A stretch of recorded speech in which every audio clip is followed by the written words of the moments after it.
Hello.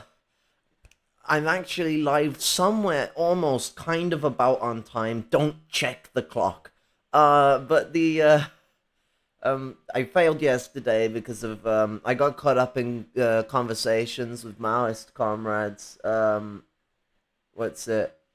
Um this is gonna be a gut-wrenching one because I mean, prepare for, homophobic, transphobic, ableist, classist slurs from your big boy, Yankee Spanky, Wanky, whatever the fuck you want to call him, Tanky. But the madness of it all, is bizarrely funny. Like, there is some very, like, it's not just the mask off parts that are hilarious. It's his, like, complete lack of like understanding of 101 Marxism and the relationships of like of the understanding of socioeconomics and how production comes into it is one of the big funny ones. But like in general, his understanding of like the culture of revolution and what it actuates towards, primary and secondary contradiction, like very basic things, and it's a mess. But like, there's a bigger part to this as well. Yankee is an easy one to pull out because he is like the most vehemently like unhinged out of the lot of them.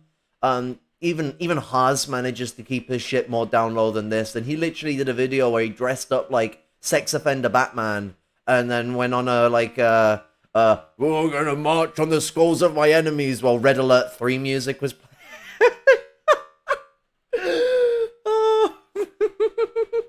I can't. I remember doing a stream on that video, and I was just pissing myself laughing the whole time. And then you've got like Caleb. He's the best at not looking unhinged, and it's like with Caleb, the thing I would say is try not to look like a total fucking narcissist. Challenge failed. Challenge impossible. Sorry. So this is gonna be a trash fire.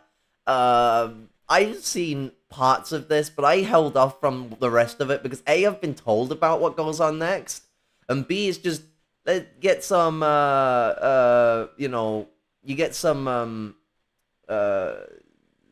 organic reactions from about halfway through, because I think I watched about 20 minutes of this hour-long video. And aw, thanks, Jack. HRT has done me wonders. I'm only 5 months in. Yeah, let's get into the trash fire. Do not start trash fires. It's bad for your health. Unless you're at a protest, then it's good for it.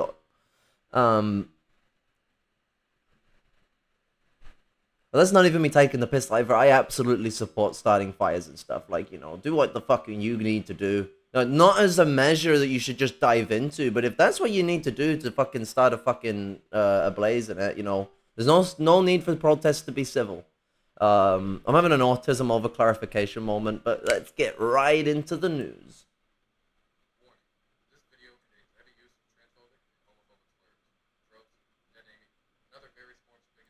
Oh, it's not playing through the right audio channel. I'm good at streams.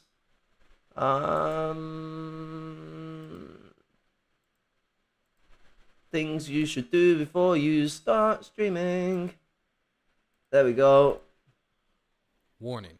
This video contains heavy use of transphobic and homophobic slurs, tropes, dead naming, and other various forms of bigotry that may be unsettling for some audiences. Viewer discretion is advised. Stop interrupting me, you fucking cuck! What? Let me tell you what the fucking facts are, you fucking stupid... I can't say that. Goddamn fucking Twitch TOS.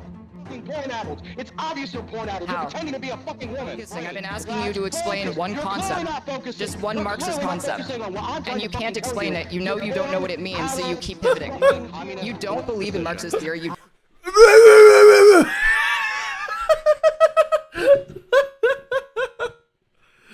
Oh, what is it with like the toxic masculine lot and thinking that like blazing off like an atom bomb? It's like And I don't mean like you've been driven to a point of anger that you've blown up. That happens to the best of us. But just like this yarbo, like, oh, you said something I disagree with. Someone should hit people like that with Mr. Brick. A cis man you can trust. Don't believe in Leninist theory. You've shit on Mao, you've shit on Xi Jinping. I have met people who have died, people who have dead family members who fought in actual revolutions, and you are pitiful. You know nothing about what you're talking about, and you're a fucking LARPer. The people that I know who have put their life on the lines in the name of revolution would think that you're a fucking pathetic loser. I gotta say, throughout this, you're just gonna see like wonderful amounts of ability to stay calm from Keffels. I don't know how she did it. Like, holy shit. I would have gone nuclear on this motherfucker's ass by about 20 minutes in. Like, I could have kept my calm because of how funny it is. I'd have just been laughing my ass off. But eventually, he would have really ticked me off, especially with the repetitive transphobia, homophobia, and ableism. I give the cunt a taste of his own medicine. Like, all love and respect for the calmness that she just manages to bring to the table in this. Like, you know, it's amazing. Shut the fuck up, porn idol. How? Now, Explain. shut the fuck up. Be fucking true. Can you explain to me why you can't have a conversation about Chinese politics without devolving into transgender slurs? Shutting the fuck up when I'm talking to you. Okay, so I muted him again because he can't have this conversation like a grown-up without calling me slurs, which, you know, I haven't actually insulted him in any way like that. This is really a behavioral issue on his part and probably why he's Baby sucking on bottle every time he gets muted. been banned from all these organizations. Let me introduce our guest for the day, Yankee Tankie. Hello. Wanky spanky. Hello. We put this off for a long time, but it's great to finally talk to you. It's great to actually be in a debate with you. I think it's about time, considering, you know, it's been what? Several months since my debate with like Dylan Burns, the first debate with Dylan Burns. I'm pretty sure that's when I initially challenged you, and I feel like you've been dodging me since then. Yeah, I watched your Vosh debate and you kind of kicked his fucking ass, and I've been like scared to, like, I don't know, man. Lovely sarcasm, but I know you don't feel that way. You sure? 100% positive. I know what side you're on, Keffels. What side am I on? You would definitely be on the side of the LGBTQ CIA agenda. No, what? Can someone explain to me what the fuck the LGBTQ CIA agenda is and why I am not on that paycheck? I really need some money. But no, this is this is so funny. Like what? Is the trans movement and the LGBTQIA movement itself like is that like a CIA movement? Are we the LGBTQIA CIA? Ooh, got a bit of rhyming if you put the full one in there, but I don't even know if he knows about the IA. That's intersex and asexual. Like we're just part of some mad conspiracy, and like he says to like taking away masculinity from men and lowering birth rates and weakening the human race or blah blah blah. You'll see throughout this he's using buzzwords for very Nazi shit. Basically, if we go all the way back to 1933, I think it was 33 when the Nazis burned the books of the Sex and Gender Institute of Berlin. What's it? Basically, Himmler had talked to Goebbels about getting this done, and Goebbels had spoken out about basically like LGBTQ people being a conspiracy to a conspiracy by the Jews, and that like one of the takes from this is that like trans people like myself that we're just like a conspiracy to weaken the white race. And so he's like throughout this, you'll see him playing into that conspiracy tripe of like that like trans women, trans men, non-binary people, we exist as a way to weaken the foundations of the white race. Oh god. Based as well, like fucking hell, like we got we got some work to do. What is the LGBTQ? Like that's just our sole mission. It's all we exist for. Once we've killed the white race, we'll stop existing. We promise. DIA agenda. Well, it's just part of the many sections of a Malthusian plot to decrease the population. That's true. Malthusian plot to It is decrease true. the population. Now, I imagine you're going to attempt to brandish me as some sort of insane person that shouldn't be taken seriously, correct? I mostly just want to talk. I figured that's like the best way to get down to it, right? Like instead of doing a debate, doing a dialectic, we both put our ideas forward and we try to come out with a synthesis and with the best idea based on what we both know. Yeah, I know that you used to be part of the Communist Party, and you know all the linguistics, if you will, to sound like you know what you're talking about for sure. I mean, yeah, I've done a little reading. I've read my Lenin, Stalin, Mao. You know. Right. You've read some, but do you truly understand it? If you have already rejected Marxist-Leninist principles, Well, doubtful. why don't you ask me a question then? I'll see where we both stand on something. Okay. How do you feel about China? How do I feel about China? I feel that China went through a period of capitalist restoration after the Cultural Revolution. Mao himself said that China was going down a capitalist path, and he tried to launch the Cultural Revolution in order to keep China on a path of socialist construction. It failed. Deng Xiaoping rose to power. And now we see China what it is today, which is the worst aspects of both the capitalist market economy and authoritarian governance. So you think that China lifting millions of people out of poverty is a negative thing? What does that have to do with socialist economics, though? They did that under a It has capitalist everything to market do with economy. socialist economics. It has Exactly. everything to do with socialist So, economics. I think it's So, awesome. I think it's awesome that millions of people have been lifted out of poverty because socialism in China, unlike the Soviet Union, was capable of actually reforming their system internally instead of internally collapsing. Right, but they did that by... Okay, that's not true. The Soviet Union massively reformed its system. It wasn't so. Yes, the Soviet Union was having an economic crash when it collapsed.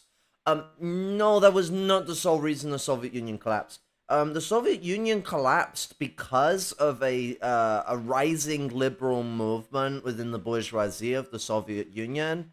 And this liberal movement eventually led to the massive selling off of industry post-USSR after they took power. They sorted out this power. There was an attempt by the social imperialist bourgeoisie and their representatives to take back power through the military in a coup in 1993. Like, there were conflicting sides and conflicting powers. The Soviet Union had already reformed its economy to a capitalist economy in the 60s and the 70s. So, like, this argument is already falling flat on its face. Secondly, the whole, like, rose millions of people out of poverty. You could say that about any imperialist country ever. Like, yeah, no shit, that if you, like, develop over time and you garner greater conditions for certain levels of people, and those people have more kids, you can literally turn around and say that, oh, millions of people have been lifted out of poverty. Those statistics are usually completely skewed, full of shit, but nonetheless, you could still make that argument because, like, you know, there tend to be bustling middle classes inside of imperial core countries, quite chunky boys. And so you could genuinely make this excuse in any other reign, right? And then you also have the bullshit imperialists say about like colonized countries, where in the colonized countries they'll turn around and go how much they're like improving the livelihoods of people by bringing the backwards countries industry, blah blah blah, or whatever the British say. You know, there's an appeal to Victorian humanism, the idea that there's like a superiority culture around the most developed societies within humanity, that they have the auspicious ability and are the only ones with the ability to go raise the backwaters out of their position, even though it's these countries that are specifically keeping the rest of the world in a backwater position. And so, like, it's all just falling right on its face from the get-go. But yeah, no, the idea that the Soviet Union didn't reform into a capitalist economy, like they're doing the whole like perestroika was when capitalism came to the Soviet Union thing, and it's like, no, perestroika is when liberalism came to the Soviet Union. And not even, full righteously, it was just the beginning of it. And, the 1991 dissolution of the USSR was the outright like return to power for liberalism in that region. And prior to that, from 57 to 87, the Soviet Union was very strictly a social imperialist fascist country. There was still socialist intent and culture that existed amongst the proletariat. No one's denying that. But in the actual structures of power in the country, it had become a very fascist country long before liberalism ever graced its sweaty ass onto the onto the plains of the USSR. Capitalism. They didn't do that by They did it by socialism. They expanded productive forces, something that Karl Marx and Friedrich Engels have talked deeply about, and something that, frankly, both Lenin and Stalin also advocated for. They didn't. Oh my god, let me get a quote from Stalin up a moment, just to really sour this in. Where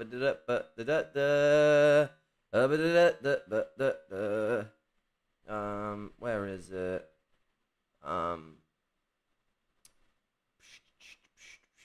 But the productive forces are only one aspect of production, only one aspect of the mode of production, an aspect that expresses the relation of men to the objects and forces of nature which they make use of for the production of material values. Another aspect of production, another aspect of the mode of production, is the relation of men to each other in the process of production. Man's relationship of production. Stalin. No, Stalin and Lenin, and they did not say that like productive forces is what makes the what makes a country socialist. This guy literally turns around and says in a second that like the Industrial Revolution. I'll let it get to it because it's funny, but like spoilers. But yeah, no, this is bullshit. Productive forces are a part of relationship to production and how we engage with production and how we relate to each other with production. But it is one aspect, one characteristic of a duopoly that also has several other characteristics. And the duopoly is between our relationship to each other in production and our relationship to production. And so, like, no, if there are capitalists that own production, either through a state capitalist system like the revisionist Soviet Union did, or through like direct ownership, like we see in liberalism, or through a hybrid of this, like is seen, liberalism also does this, but not as much, and you see this a lot in social fascism, or in like super extreme privatization like we see in things like Nazism. All of these things are capitalist modes of production. Production is owned by few and produced by many. In a socialist form of production, it is owned by many and produced by many. There is a distinct difference in the character of these modes of production that productive forces being developed a certain way wouldn't change. Capitalism could go full automation, and it would not make it socialism. It would just make it very developed capitalism, so long as that it's like a few people are owning it, and there is still like a class disparity within society. Yeah, capitalism has not ended. Like, and so like this idea of like productive forces, full of shit, absolute cap. And so the nature of the bullshit he is spewing is just hilarious to me, because this is the same common shit we see from Dengists and revisionists in general, that China is doing the socialist thing because they're focusing on the development of productive forces. you want to know some big proponents of ideas like this? Considering that Hanky Panky considers himself a Marxist Leninist. Leon Trotsky, Nikolai Bukharin.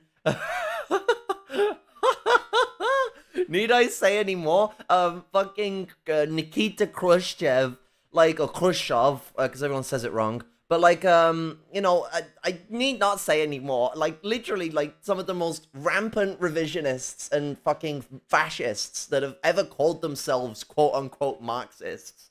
That's where Yankee Tankie falls in line with. People like Xi Jinping and his the invisible hand and the visible hand. Just allow the communes to be the only mechanism to expand productive forces. They did allow market forces in the Soviet Union, and that's the same thing China's doing, just on a larger scale. No, I mean, if you want to ignore the fact that they do not have a socialist economy, that's fine. But they do have a socialist economy. Market forces that exist in the early period of the Soviet Union, and they if we're talking about the actual socialist period, yeah, they did exist. They weren't supposed to exist forever. They were like holdovers because there was still parts of the economy that wasn't tied directly into the state because it was owned by cooperatives of workers and small little family plots that were, otherwise not that big of an issue that they needed to panic about it. They were phasing it out over time. It was it was the direction they were taking themselves. I could dig up a fucking quote from Stalin on the matter, but at the end of the day, yes, it existed because these things were being phased out. They didn't have to go on a one-ton, let's get the guns and go and fucking seize everyone's property when it was becoming less and less fruitful for people to be outside of the state economy. And so these forms of economics were dying out. The market was not going to survive forever in the Soviet Union. Actually, if socialist construction had continued, and if the post-war period hadn't gone as sloppy a mess as it did, the Soviet Union would have very quickly been done with market production, economy. So this is absolute pure dishonesty on their part. Whether they know it or not, I'll leave that up to you. The more and more I hear Hanky Panky speak, it seems like he's read Baby's First Marxism, and that's about it. Seeing the way he sucks on his bottle whenever he gets in trouble with Keffels is exemplary. That it's probably as far as he can read. Mode of production is inherently socialist. He's exactly. He's a little baby. No, that's not true. You just said the same thing. The mode of production refers to the economy. The mode of production refers to the industrial scale. No, it refers to the economy. System. No, it doesn't refer to the economy. You're getting it mixed up between the means of production and the mode of production. These are a mode two of production separate things. refers to the type of economy that a country has. You're getting confused between the mode of production and the means of production. What determines the relationship of the means of production? The mode of production. Because the means of production exist within a context. So what is the confusion? They are interlinked. You can't separate the mode of production from the means of production. That's so ridiculous. It's like thinking you could separate your fucking spine from your skull and expect to still be able to move your legs. No. That's not how that works. Mode of production refers to the technological advancement of our system. As it is, even the United States right now is a socialist mode of production. The means of production is owned by the bourgeoisie, but the mode of production is socialist. The United States is socialist? The mode of production in the United States is socialist through the Fourth Industrial Revolution. You cannot have a socialist country.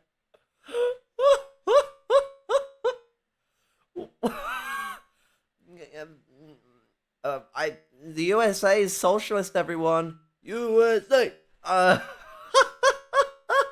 How could anyone turn around and with a straight face go, the mode of production is socialist, but the means of production are owned by the bourgeoisie? I'm sorry, what? The idea that because the USA is one of the most developed economies in the world, joint basically in competition with China for that right would make it like a socialist country. Let's ignore like a lot of the really prerequisites of socialist industrial economy. Like even if we're going to ignore like the means of production relationship for 1 minute, like where the bourgeoisie come in and what the mode of production is, if we just look at like development of the means of production in the United States, okay, so there are very efficient forms of production that does still exist in the US. They like as much as they have exported so much of their industry, which I'm gonna get to that funny part. There are still like certain specific forms of production that do still exist in the imperialist core that are efficient in how they produce. They're not very widespread out. They tend to automate a lot of their labor when it comes to things like steel foundries, and you know they basically bottleneck people being able to gain access to this labor because it's not as widespread as it used to be. And if we're to look at like anything to do with socialism, even development of society, active providing of work for anyone able to work, the an actual like an actual use of production on a basis of need and necessity, and that doesn't mean just basic needs. I mean that includes luxuries and other stuff. Like the US does not have that. They exported it all. So the idea that the United States is socialist, what? Because it has like a lot of goods coming in from the empire it owns? What the fuck is socialist about that? And then we can get into the relationship of production. As Hanky Panky neutered his own argument in his own statement, the bourgeoisie own the means of production. So what the fuck is socialist about that? The Pat Socks in trying to decide whether they really like the monopoly capitalists or whether they really don't like the monopoly capitalists. They can't make their mind up. It's the first one, but they use the second one to make it seem like they're not the first one. This shit is just such pathetic nonsense and plays into that whole idea that people try and purvey of like imperialism doesn't exist today. Even though these same dickheads will try and make it out that US imperialism is the only really big problem that exists today. All the other European imperialists are just US satellites. And then the Chinese and the Russians are real good, jolly good fellas. And that's why Russia invaded Ukraine and China's involved in so much imperialist shit. I could do an hour-long dissertation talking about a quarter of it. But the, the whole fabric of his argument is copy-wobble at best. Country if it doesn't have a socialist economy. That goes against base Again, you're superstructure. getting confused. You're talking about the means of production, not the mode of production. No, the superstructure of a society is determined by the base. The base of society being their type of economy. The base of society. The mode of production is socialist, but the means of production is owned by the bourgeoisie. Right, the means of production is owned by the bourgeoisie in China. No, it is not. It's Yes, not it owned is. by anything other than the Communist Party of China. That doesn't make any sense because under that law, That's so simply unprovable. So there are even with the state companies in China don't run like a state industry in a socialist country at all. And I don't mean just because they have a one-ton market economy that's bourgeois as fuck. I mean like intrinsically it's an executive an executive system similar to how like public businesses work. Like, everyone says Huawei is, like, a great example of the Chinese state-owned business infrastructure. All China has an involvement in is, like, greenlighting people onto the board. The board of directors are still capitalists in the same way that executive boards of directors are capitalists in public companies over here. Like, being a public company is not even the same as being a state-owned company in the capitalist context. And even the state-owned companies, it's the same system. The Chinese government assigns to executives. They make big hungo-pungo dollars off being an executive. And, you know, that's why China has fucking hundreds and hundreds of fucking billionaires. Like, you don't get hundreds and hundreds and hundreds of billionaires without having private, whether it be completely private or public-private, which all public-private means is it's still a full-on private company, but there's a board of directors rather than one direct owner. I'm kind of using a bit of American language here because that's what the Americans will call it. They call it a company going public when it becomes a shares company. And then you have state-owned companies, which operate exactly like private companies, but the state is the owner of them. And British Leyland is an interesting example as well as how controversial or complex, I guess would be a better word, state companies can be under capitalism. British Leyland was a state company or corporation, I think might be the best word. I think we call them limited companies, but they a conglomerate basically. But the companies that were a part of British Leyland were not.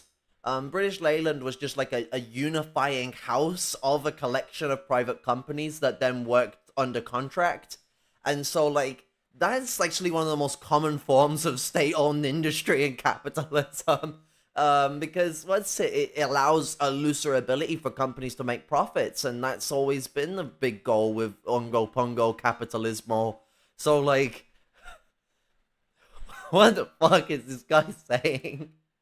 Logic, Saudi Arabia is a socialist country. No, Saudi Arabia is state capitalist. How is China not state capitalist, but Saudi Arabia is?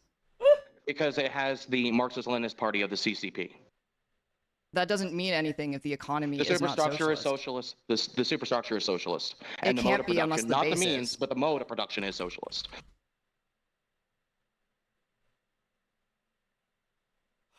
That doesn't make any sense. Like I said, it does make sense if you actually read Marxist-Leninist ideas. You don't. have. It's all just for show. Have you really read Marxism? Says loads of stuff that someone who's like read a load of Marxist terms, but like not read Marxism, or like he read the book upside down, or maybe he has read, because not impossible, and he is just spinning it so around on its head to fit his own fascistic ideas, because he is a fascist and has shown his face to be that. And he says something really face off in a situation. Oh yeah, he keeps talking over it. It gets worse. Like at the moment, he like this is Yankee being polite. It's about to fall up to pieces very, very shortly. She's about to prove him wrong in one heavy swing, and like. You see the whole like debate bro rage really come out, where it's like, how dare you bring up the information that I was hoping you wouldn't bring up?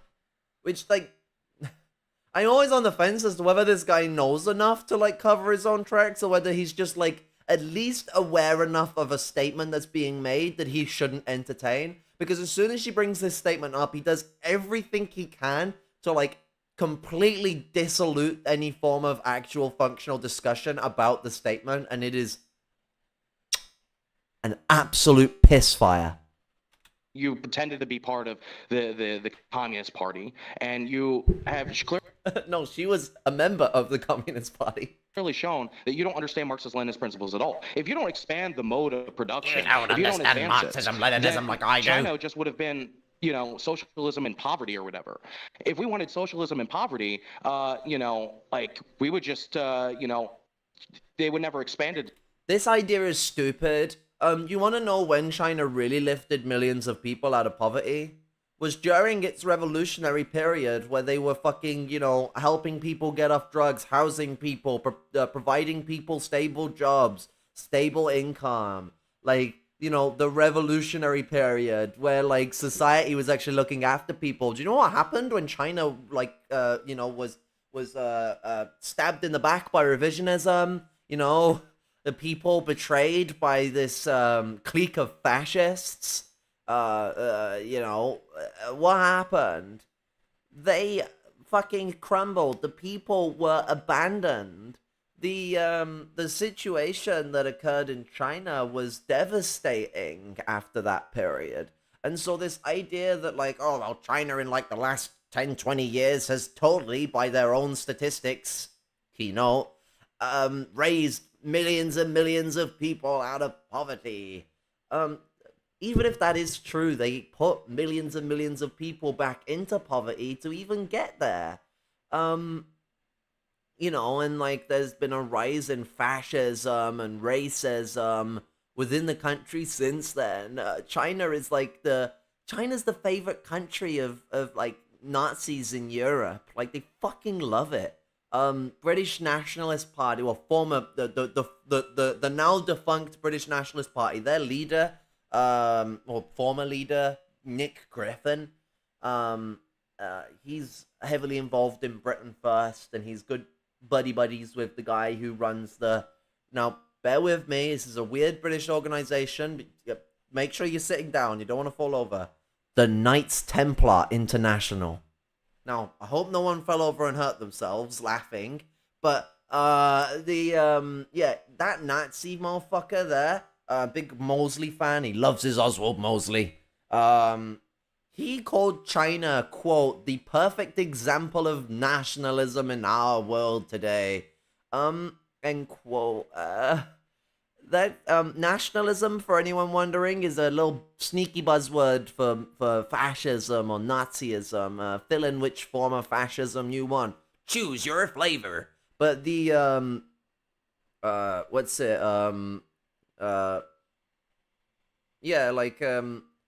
so like this, like fetishization of modern China, it's like, it's a motion for fascists. Them wanting to repeat what China's doing today.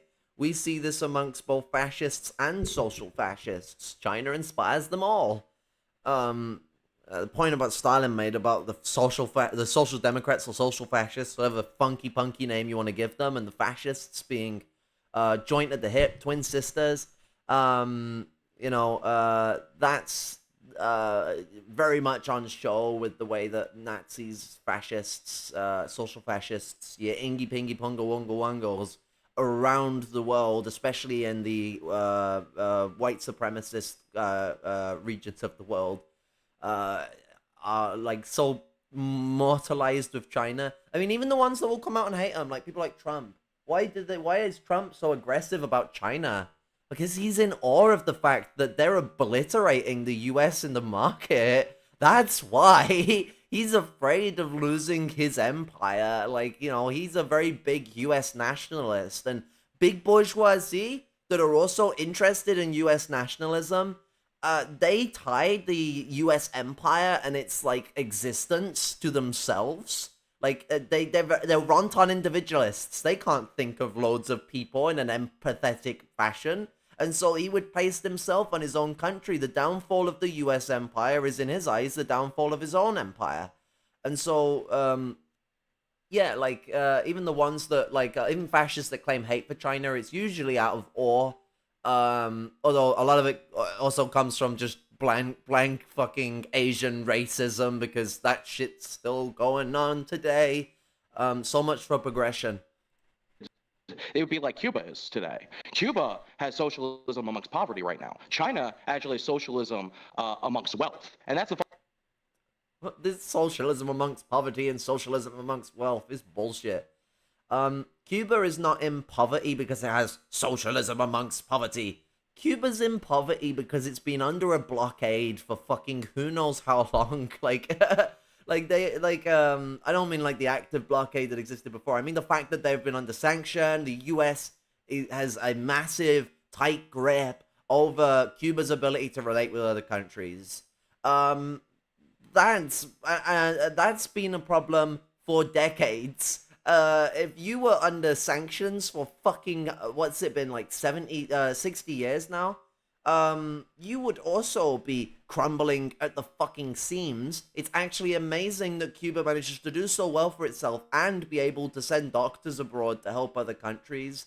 I'm not going to be one to turn around and say Cuba's a well-going socialist economy. Cuba has been plagued by revisionism since its beginning, but, the reason why these fuckers hate Cuba is, they'll talk this shit about, Cuba now no longer being socialist, isn't because of some, socioeconomic problems with Cuba. They will say it because, Cuba supported, pride and LGBTQ rights in the country, and that's the big bad to these guys. If Cuba didn't do that, they'd be still sucking on the toes of Cuba. All because it gives him good face, but because they're no longer good face amongst the right-wing the right-wing communists, the pseudo-communists. the fascists in red cloaks. He is now no longer sucking on those feet. He has to disconnect himself so it doesn't give him bad credulity amongst his white supremacist and homophobic, transphobic friends. Pussy club. Fundamental difference. You want people to be impoverished. You don't want them actually prosper. If I wanted And that's people why to you be criticize impoverished, China. why did I just say it was a good idea that they raise millions of people out of absolute poverty? I agree with that. Because it's a lie. It's a lie. It's not a lie. I'm not an ideologue. If it was not a lie, then you wouldn't have been against the Chinese government, the CCP, and what they have effectively been doing. I'm not against what they're doing. I'm happy that they did it. Clearly, I just you must don't be. believe that I it's mean, unless socialist. you're just saying that, oh, you know, I'm one of the fucking idiots that think that this is capitalism. See, which this is the fucking problem. moronic. You can't take a pragmatic approach to these things. You can both think that that's a good idea without believing that China is a socialist country because they betrayed the ideological principles the Communist Party stood for. What ideological principles have they betrayed? What ideological principles? So, under Mao Zedong, the primary contradiction in China was between the proletariat and the bourgeoisie. That changed under Deng Xiaoping. Not necessarily, but No, okay. that is actually what it was within the Communist Party Congress. We're just ignoring the fact that the peasantry was the driving factor of the Chinese Revolution. You're not arguing with me right now. You're arguing with Mao. I'm not arguing with Mao. Mao did not betray the peasantry. No, I'm telling you what the primary contradiction was according to the Chinese Communist Party under Mao. Through the CPC National Congress, that was what was decided upon.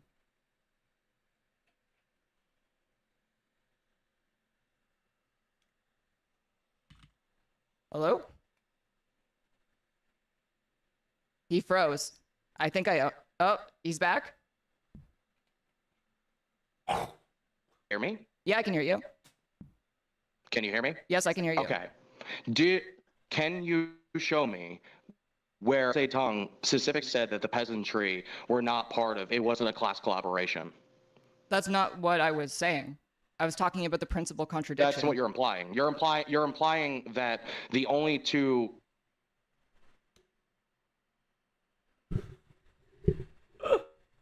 Oh God.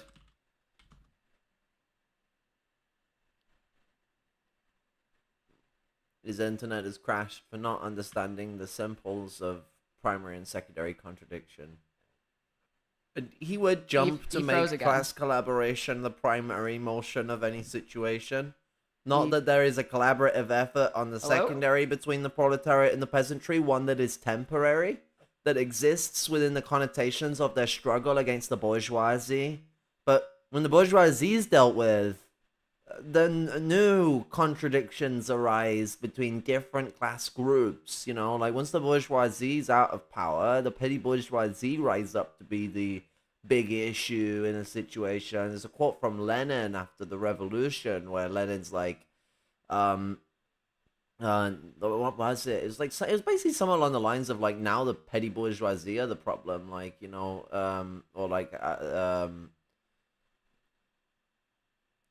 I'm fucking mincing that quote. I'm having a bit of a brain fart. But, like, it, you know, this is, like, a complete lack of understanding of primary and secondary contradictions and, like, how in which we look at things. Now, within the relationship of class, yeah, no shit, in the start of a fucking revolt, like, the primary and secondary contradiction is still gonna be between the worker and the peasant. That's basic the worker and the bourgeoisie. That's basic Marxism. That's hella basic Marxism. It's like, how could you go about trying to push yourself as a Marxist and try and suggest that that is not the primary and secondary contradiction of our struggles? Like, the proletariat were the leaders of the revolution still, even with the peasantry being in such a large mass. And the peasantry was more and more vacillating into the semi-proletariat, and lumpen proletariat, and so like, this whole notion is completely imbecilic and ignores the developing nature of the struggle. The fact that the peasantry and the workers do have a relationship, but that is a secondary contradictive nature of the situation that will eventually form into a primary contradiction of struggle between the two groups, where the proletariat will have to smash the peasantry. be that peacefully or not, like it's that's a motion of the development of a socialist country in a country that has been semi-feudal. But Mao even points out that like the struggle against the struggle isn't just as simple as this. Like he points out the struggle between the struggles against the feudal structures within society and how they affect and the effects that they have upon the people. The breaching of ignorance, the raising people out of poverty, but the primary contradiction in this situation is between the proletariat and the bourgeoisie. It's basic shit. Hello? God, I'm sweating like a bitch. His camera Ain't been turned on off. my period. Ah.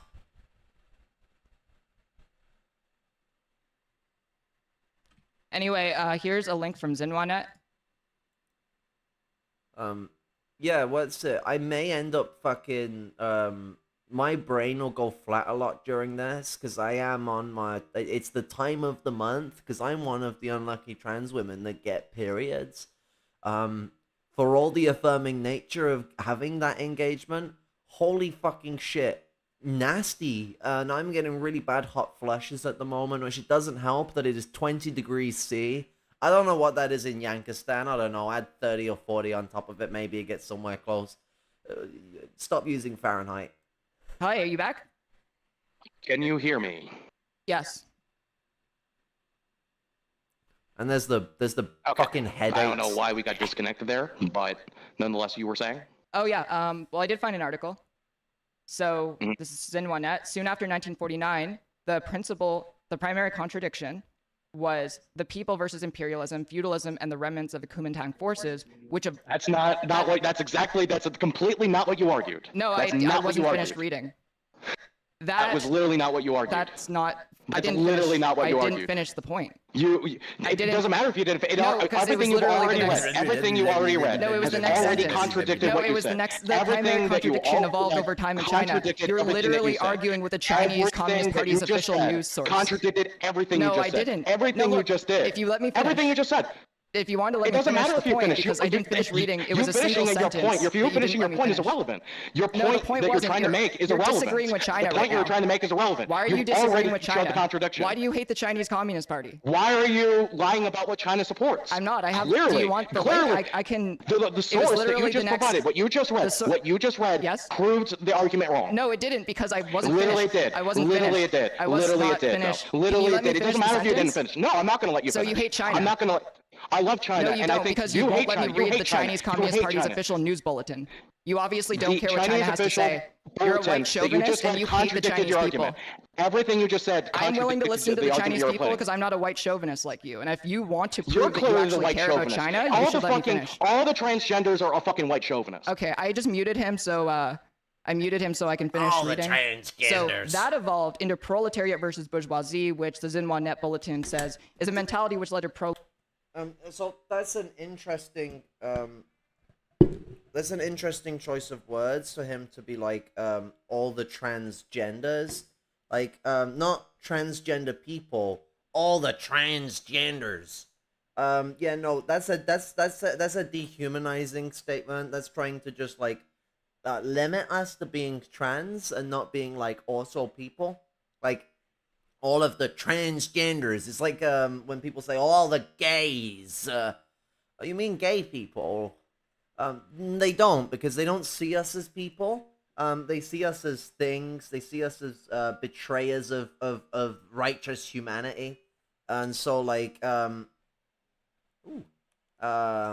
their mentality is fucking to dehumanize and debilitate, and he's doing this because he can't win. That's why he found like any excuse he could, so that then he could just dislocate any form of actual decent discussion.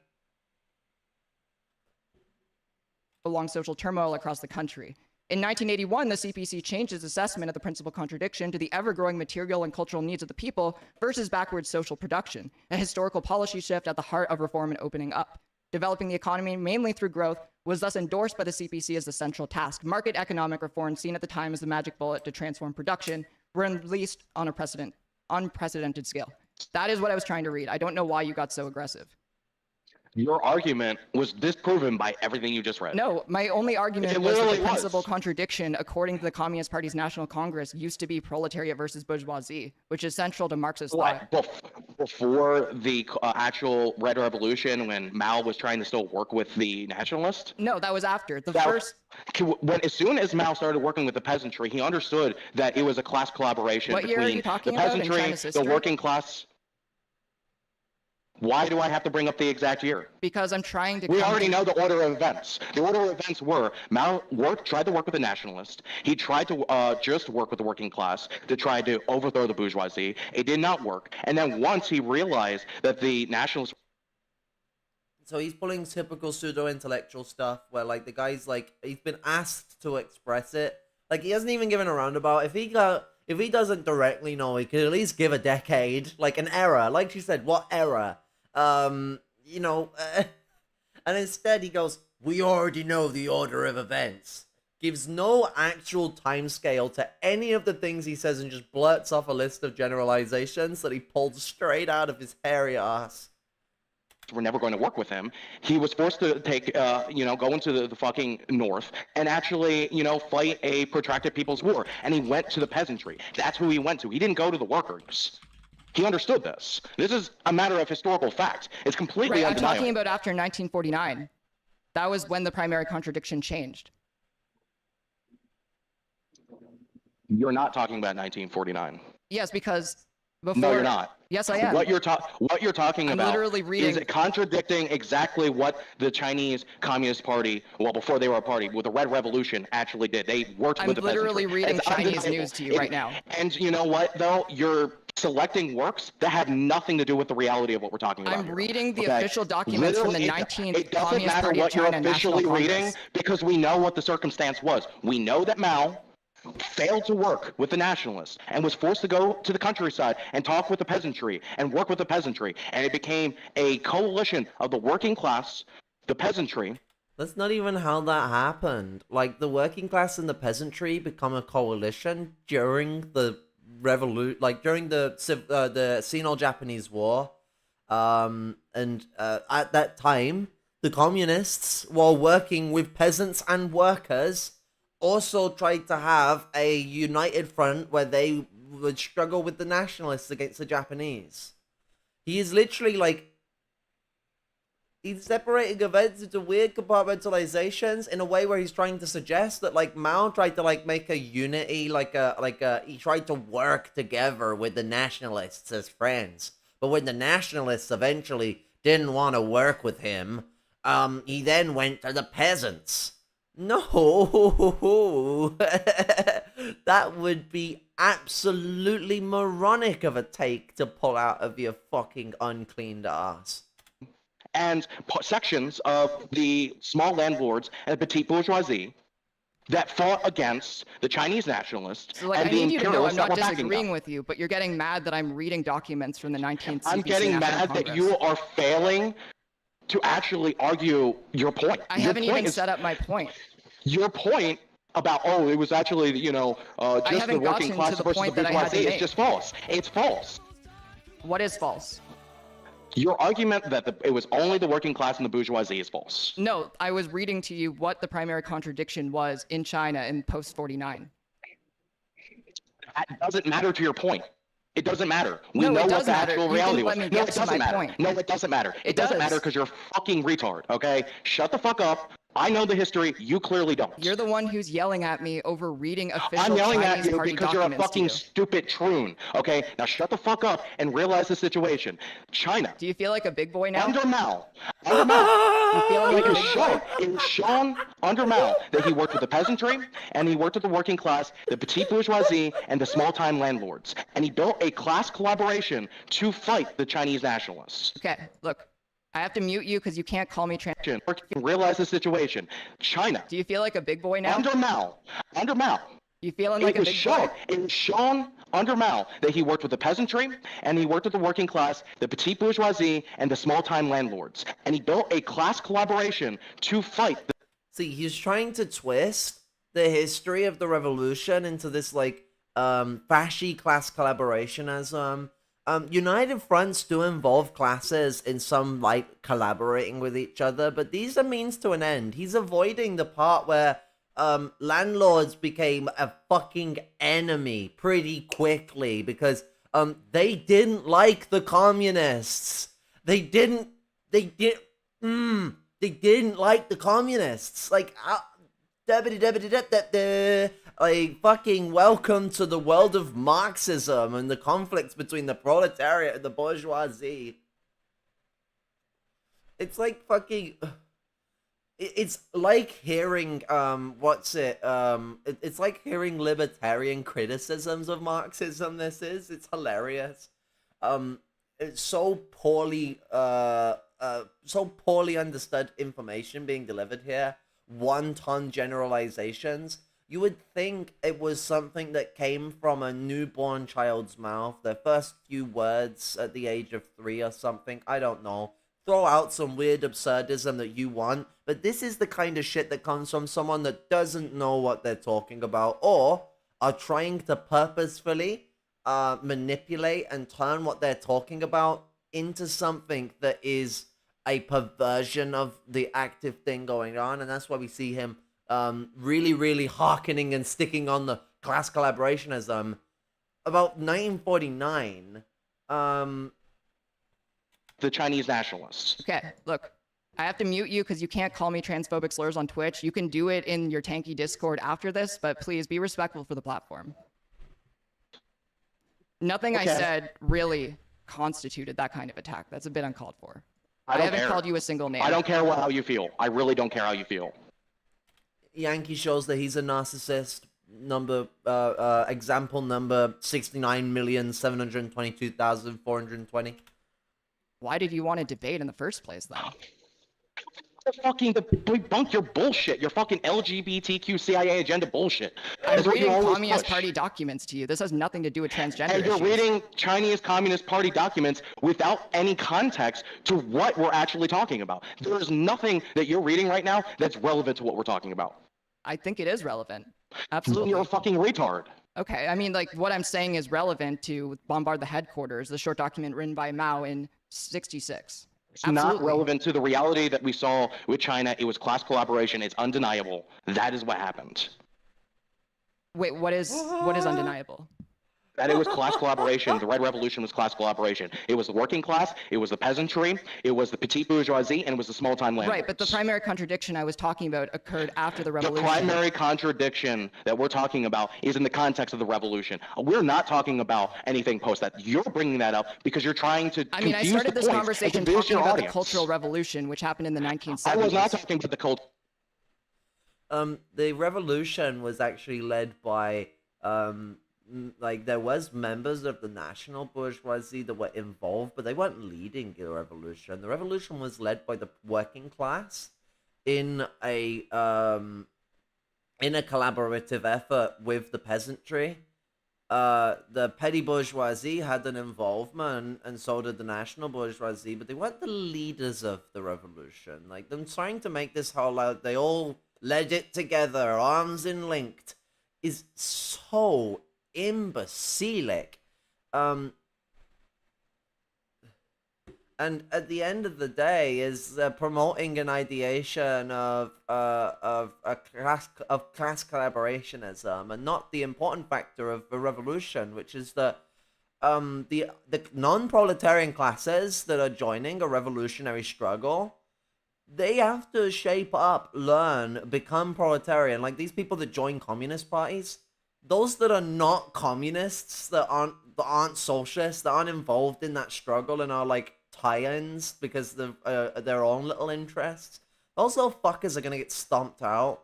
And I mean, like, what's it? That's just the way things go. There are people who do come from privileged classes, including people who are upper petty bourgeois, that become Marxists. But those people have to learn a proletarian character. They have to learn Marxism in the strictest of sense. They have to change their character, their relationship to the struggle as a class traitor.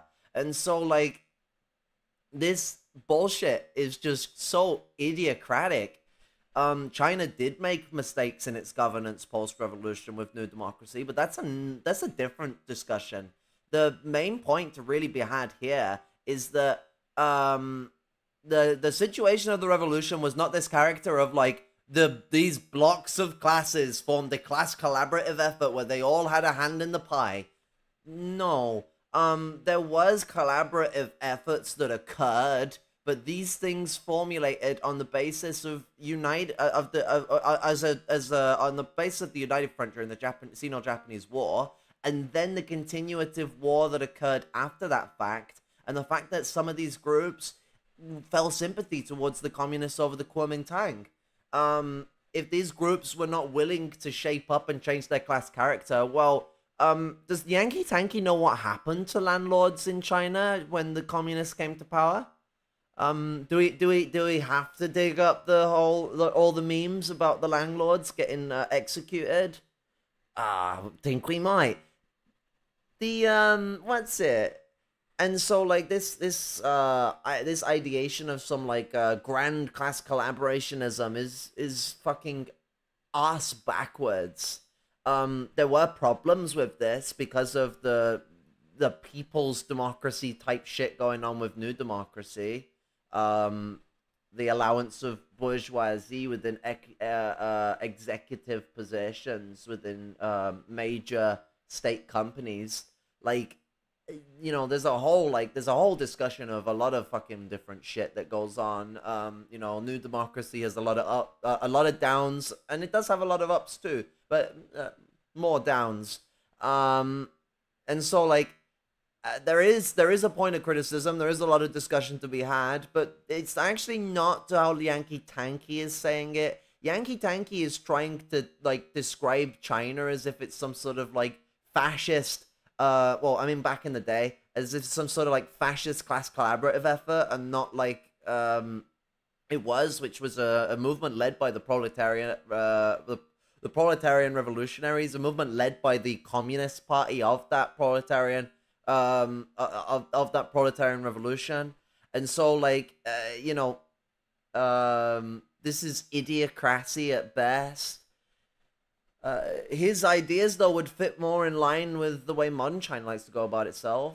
In the fascist sense of class collaborationism, that certainly is the case. Syndicalism, as Mussolini liked to use the term for it, national syndicalism. Not in the way that traditional anarchists would use the term, or even a lot of ANCOMs would. Syndicalism is in the sense of national syndicalism, or what's the other way of putting it?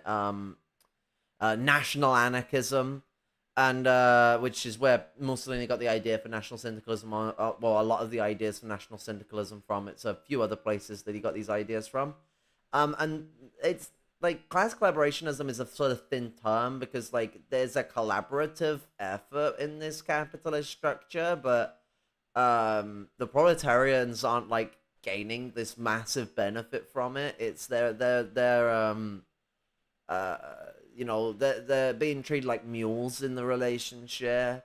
The main collaborationism is between the middle and upper class and their relationship between each other, and even that one is a frail one in a lot of cases. But the bourgeoisie do rely on the petty bourgeoisie for their influencer capabilities within these cultural hegemonic institutions within society, and so a collaborative effort between the two groups ensues.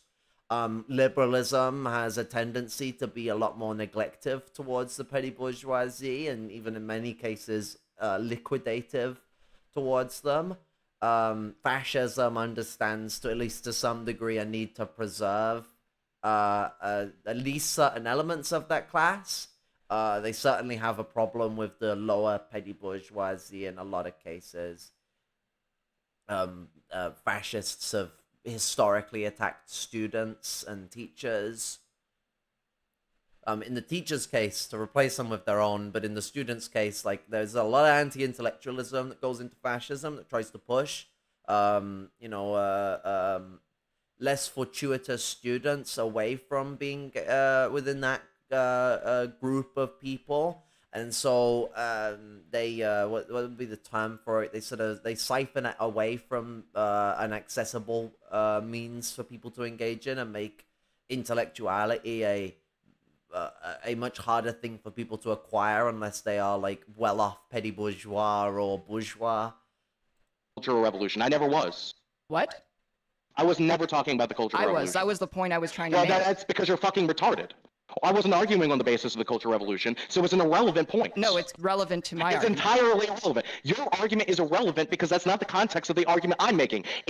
If you're actually going to make an argument, you should be actually addressing what I'm talking about instead of what you're bringing up that happened, No, you know, because I a was trying decade to and a set up quarter my into the argument, future. and you were getting Your mad at me argument, because you your don't like argument has Chinese nothing to people. do with that. Your argument has nothing to do with that. That's what was happening down the road. I'm talking about what founded China, and what you're talking about is entirely Okay, but the irrelevant to person what who I'm referring founded to. China disagreed before his death on where China was headed as a country. And Mao was losing his fucking mind by that point. Mao was at the point of where Reagan was towards the end of his presidency. That's irrelevant. Wow, so you think the great chairman was insane?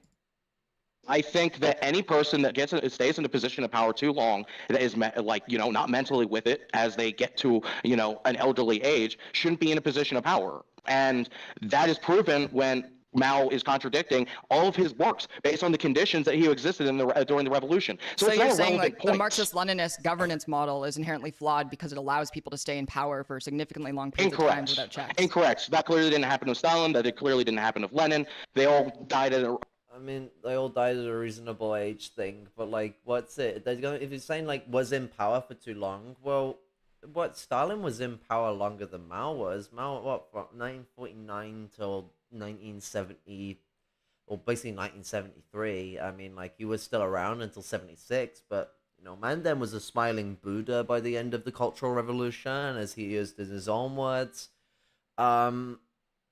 What's it? And then Stalin is around from 1928 until 1953, which is like that's 5 years short of 30 years. Mao was 20? Yeah, about the same time. They're about the same time. So like, the argument's just silly. Mao did degenerate. He had Parkinson's. Parkinson's can cause dementia, but like, that doesn't change the fact that like the guy had moments where he was there. Him not being there, he wouldn't have been able to notice that China was deteriorating. Like if he was having a moment where he was losing his like capacity to remember a lot of shit at any given time, going through a dementia episode, someone in that kind of state would not be able to like they're not there a lot of the time. A lot of people look dead when they're in those states. You're not there. Like, how the fuck are you gonna be able to say something like China is collapsing into capitalism? And actually, when he first called that out with the beginnings of the Cultural Revolution in '67, that wasn't out of nowhere, and Mao was nowhere near as degenerated as he was post-Cultural Revolution at that point. And so the ideas of that are ludicrous. And even in the post years, Mao was like less and less there over time, to a point where he was barely talking for like weeks to months before he died. And 3 months before he died, he turned around and said that China is falling into capitalism and is in need of another revolution. And you fuck off. A reasonable time period. Because we they also got know sick for and a died. fact that all other existing socialist countries also didn't really have this problem. It was really because of the conditions of the Chinese Communist Party and because of U.S. influence that China was having these issues at that time. And it clearly recovered. They clearly figured out the way to actually have people in power within a reasonable amount of time. We see that the Chinese system was capable of reform. How did that Something change? you're denying that exists. What was the policy change? Deng was in power until like the mid-90s from the 70s. How did they fix it? Hu Jintao was in power for like a decade. And then Xi Jinping has been in power for like 15 years. What? All of a sudden things have changed because one of the leaders has the same amount of time in power as Mao. One of the leaders has like a decade, and then the other leader is about 10 years off, Mao.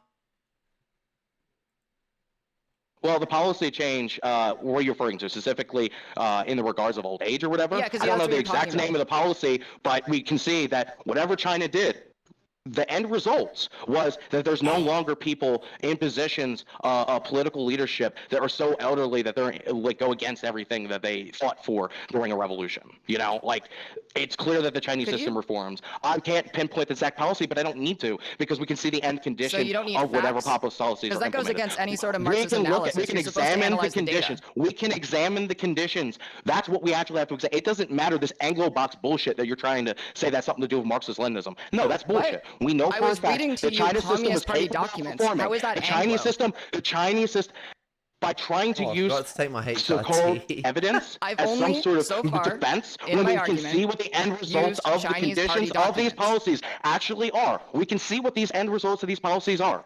We don't have to look into, you know, the fine details or whatever, because we see what the end results of the policies are. That is what actually is dialectical, is examining the conditions That goes in which we against what the exist. Chinese And Communist Party itself you does. fail to do that. You fail to do that because you're a fucking, I can't say the word TOS, but you know what I mean.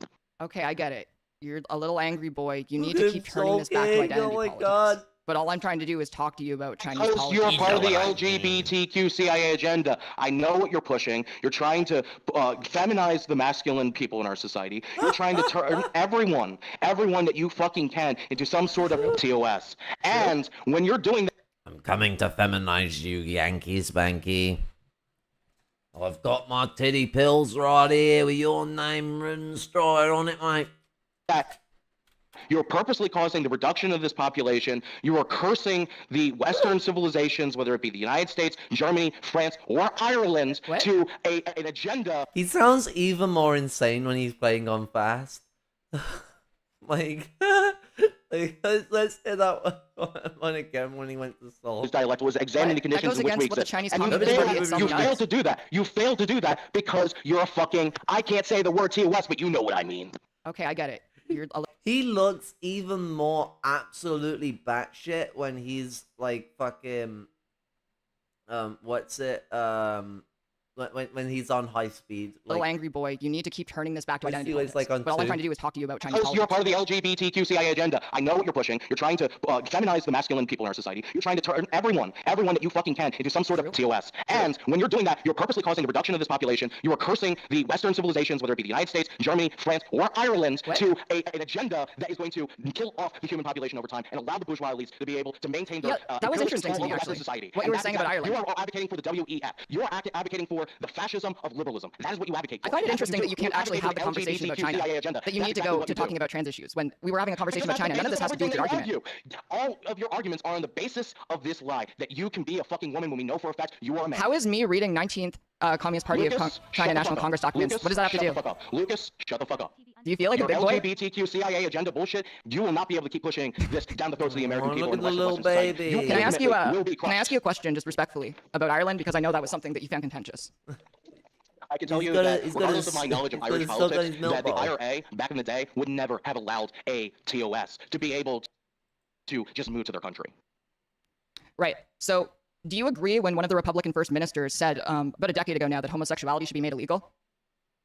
No, I actually don't believe in that argument. You don't? No. Interesting. I believe that you should incentivize traditional lifestyles. That's what I advocate for. Oh, that was why they were trying to make that argument.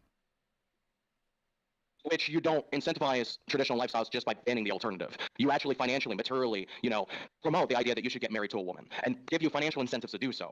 That's what I advocate for. I want men and women to continue being able to get married and be able to afford having children. I want them to be able to have, good material lives. And also rebuild the family unit, whether it be white Americans or black Americans or Hispanic Americans, it doesn't matter. We need families rebuilt in this country. And that's the kind of thing that, this LGBTQ CIA agenda actually does. Personally, interesting, you put white people at the top of that list. At the end of the day, I don't really care if gay people can get married. I don't really care that people as adults can legally transition, and get the medical procedures they need to do that. That's their own body and their own choice. Just like I believe that you should have the right to, I don't know what TOS is on Twitch, but get a or not. You should be able to make that decision. So you're for same-sex marriage then? You should also be able to have the choice to be able to get an abortion. I'm consistent on this issue, but ultimately I do recognize the importance of incentivizing traditional families. I understand the importance of incentivizing religion, and I understand the importance of being able to maintain the main structure that will allow an American communist movement to happen. Because without the American family, we're talking about Ireland. No foundation. The closest, the core thing of communism is smallest community. And what is the smallest, most basic form of community? That is the family. And that's exactly what you want to destroy. But you're for same-sex marriage? I don't care if gay people get married. That's not my problem. Interesting. What is my problem is everyone becoming feminized. Everyone getting this agenda pushed down their fucking throats. I mean, you're the one who's more fixated on this. You realize that, right? Because like I came into this talking about China. I've only talked about Chinese Communist Party documents. So now you're pivoting back to this. But yes, because that was what your initial argument was about. I'm bringing this up. Why is this the reason I'm bringing this up? Because I understand that you're an unfaithful actor. You don't want to actually benefit the American people. And I'm not American. Part of that basis. Yeah, now you're Irish. You don't want to benefit the Irish people. I wasn't American before. Whatever the fuck, you're Canadian, I don't give a shit. You don't give a shit about whatever Western country you came from and whatever Western country you go to. You don't give a shit about human people. All you want to do is advocate for the LGBTQ CIA agenda, which is part of the Malthusian plot to reduce the population, to keep tearing apart our families in the United States. You don't see how it's a bit weird to say that. Ever be able to stand against U.S. imperialism. Are you capable of making your argument without yelling about it? Because I haven't done anything even half as aggressive to you. Why do you care that I fucking yell? Stop being a little fucking bitch and actually fucking listen to what I'm goddamn saying. Why are you so mad? Who hurt you? Why am I so mad? Because you're advocating for the LGBTQ CIA agenda. You're advocating for reducing the population. You're advocating for ecofascism. You're advocating for all of this shit that the U.S. imperialists. Can you explain how I advocated for ecofascism? Stop to me, you fucking cuck. What? Let me tell you what the fucking facts are. You fucking stupid. I can't say that. Goddamn fucking Twitch TOS. Why do you have to go to this extent? Let me fucking tell you. No, I'm listening. I just want to know why you're so mad. Okay, let me tell you what the facts are. The facts are that's what you want to do. You want to reduce the population. You want to promote ecofascism, and that's why you're against China. Because China is actually trying to lift people out of poverty. I'm not against China. Reducing the population. You are against China. We know you're against China. How am I against China? We know you're against Russia. We know you're How am I against Russia? We know that you're. Can you explain to me a single? He is having an absolute meltdown right now. I don't even have to comment on anything. He's just making himself look like a gimp. I'm just sitting back and enjoying the show. I think everyone else should too. Single position that I have made that is anti any of those things. Anti-imperialist country in the world. What? China is imperialist.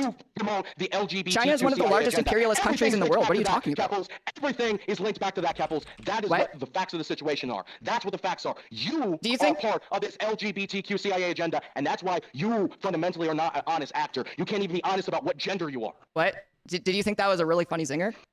But anyway, what I was saying is that China is one of the largest imperialist countries in the world, and if you actually read Marxist-Leninist literature, you would agree with that point. Lenin made it very clearly in Imperialism, the Highest State of Capitalism, outlining what exactly imperialism is, and China fits pretty well into that box.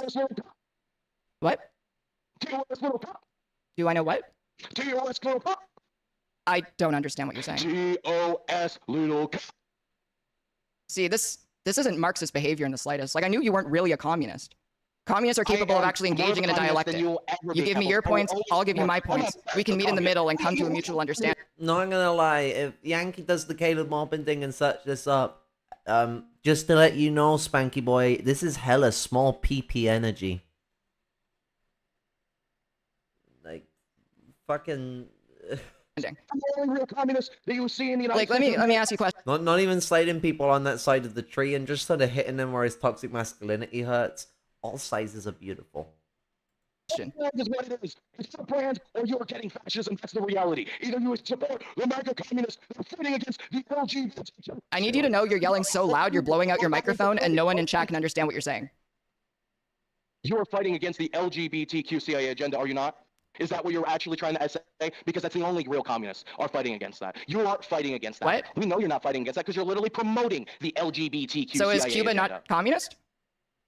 I mean, it's really not communist anymore. It's clearly been taken over by the U.S. imperialists. You would get kicked out of any communist organization anywhere for making that statement. I'm already banned from the CPUSA. I'm already banned from the PCUSA. I'm already banned from PSL. I don't give a shit. And why do you think that is? You think I give a shit? Why do I think that is? Because the overwhelming majority of communist organizations in the United States are bought and controlled by the CIA, the FBI, and the U.S. State Department. And we know this for a fact. So, did you want to continue with the conversation about China?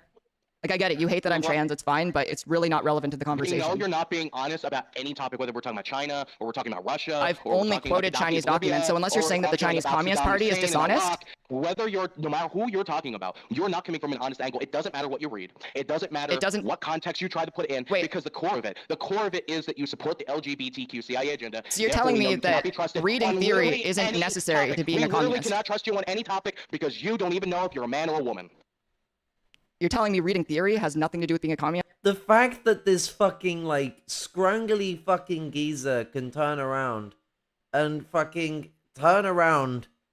like, be debating with this beautiful woman and just turn around and go, you don't even know if you're a man or a woman. Now, I guarantee she's very well aware of it and she sees that woman every time she looks in the fucking mirror. Unlike you, Yankee Tankie, every time you look in the mirror, you see a fascist hog. Hey, oinky oinky pig fucker. Fucking fascist little fucking piece of shit. Like, all of his argument is just, you're a part of the LGBTQ CIA agenda. You're coming to take away our masculinity and force feed us the hurts. That's the what? You're gonna give puberty blockers to my dog. It's like you can just. You cannot actually articulate theory in any constructive way whatsoever. I mean, I can if you would be willing to calm down and actually have the discussion. I'm more than willing to. Any point. You cannot argue any point until you admit you're Every a man. time I try to set up an argument, you get really mad and you start going off about trans issues. You setting up an argument? You think I'm here so you can set up arguments, bitch? Yes, this was what the point of a debate was. You think this is? Be real with yourself. Be real with myself? I'm the motherfucking Yankee Tankie, bitch. No one gets to come and construct fucking arguments when it comes to me. So you're not a communist? Everything before you even try to fucking start an argument. Why? Because that's what the Yankee Tankie is all about. It's revealing the garbage, revealing the trash, revealing the garbage. Okay, even if that's what he's supposed to be about, how do you reveal the trash without letting people set up their arguments?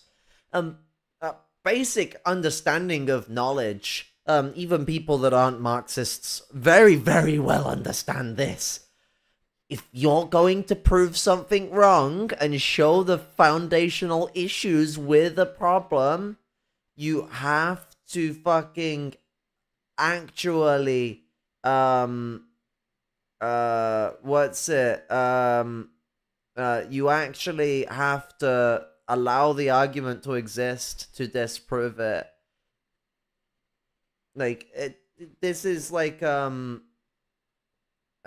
this is really basic shit. Like, really, really basic shit. You have to allow the argument to exist, and then you can prove it wrong.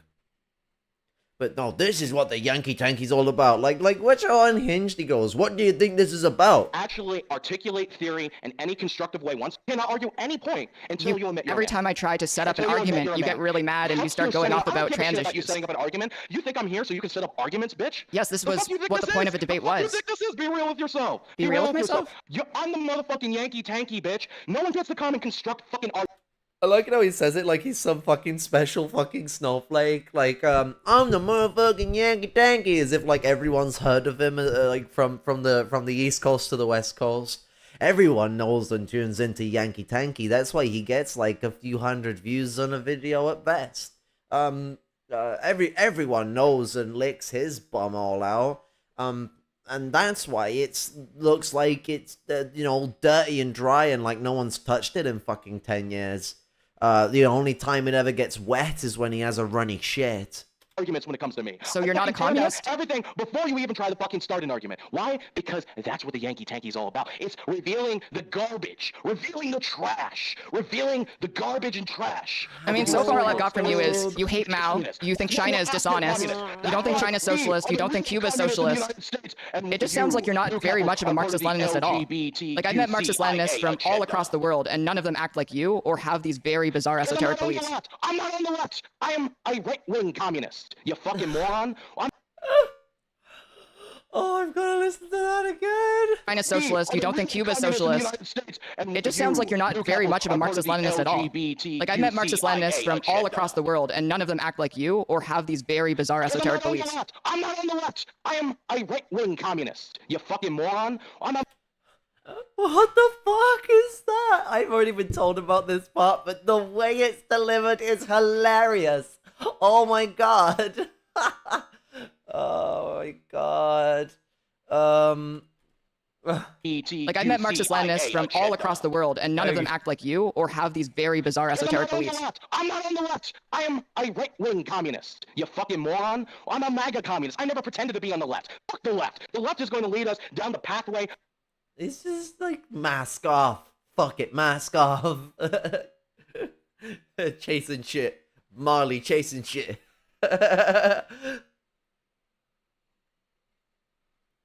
Unironically, wouldn't be surprised if Yankee Tankie was closet trans.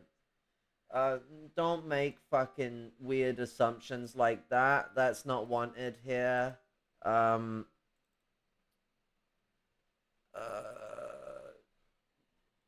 whole idea that this transphobe is closet trans is not the type of shit I want in my fucking discourse. It neuters the fact that these fuckers at their most aggressive exist as they be, and this is a very toxic masculine geezer.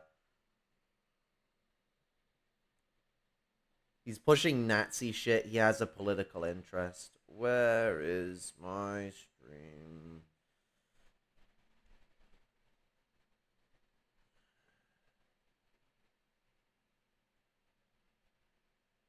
Oh, no. Shit. Live.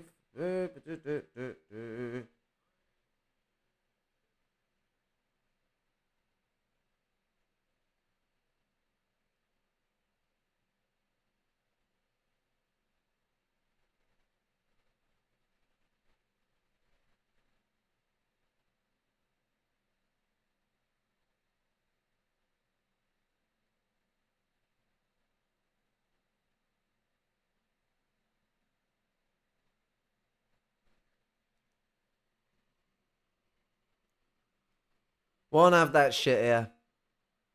Of destruction. The left is going to always side with Big Pharma. The left is always going to side with the U.S. imperialists. They're always going to side with the nonprofit organizations. They're always going to do that. They're bought and paid for. The idea that ex-bigot is a closeted whatnot is just such a shitty stereotype for anyone to purvey. Yeah, people do double down on some pretty terrible things, but we have no ability to speculate this kind of shit. Like, what's it? I've been in and out of the closet since I was fucking 5. And so, like, I know what it's like to be closeted. I know what it's like to double down on bad ideas. That doesn't make a double a downer a closeted trans person, and to make that kind of assimilative behavior is kind of trying to say that his behaviors are because he's really one of us, and this is what happens when you trap the box. No, he's just a Nazi. He's just a right-wing communist. Fuck out of here with that shit. Pathway of destruction. The left is going to always side with Big Pharma. The left is always going to side with the U.S. imperialists. They're always going to side with the nonprofit organizations. They're always going to do that. They're bought and paid for. The right wing is where the real revolutionary movement in the United States is. And by Karl Marx standard, the right wing in the United States is the actual left wing of the United States. What do you mean by Karl Marx's standards? What?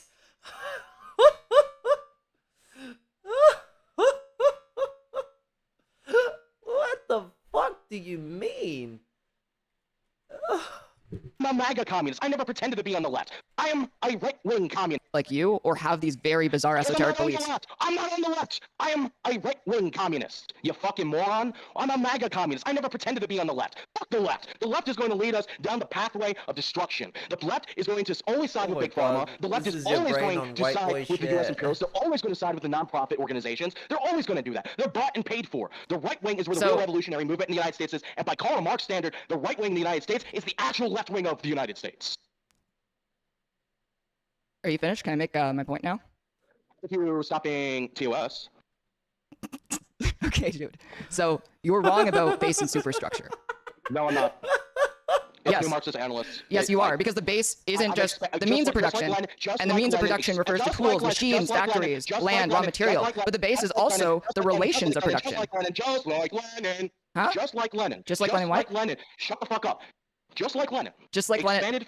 Just like Lenin expanded from Karl Marx with his ideological differences, realizing that Karl Marx wasn't completely right. Lenin expanded on Karl Marx. What? And likewise, how did Lenin change base and superstructure? Lenin changed a lot of different things. I'm doing the same thing here.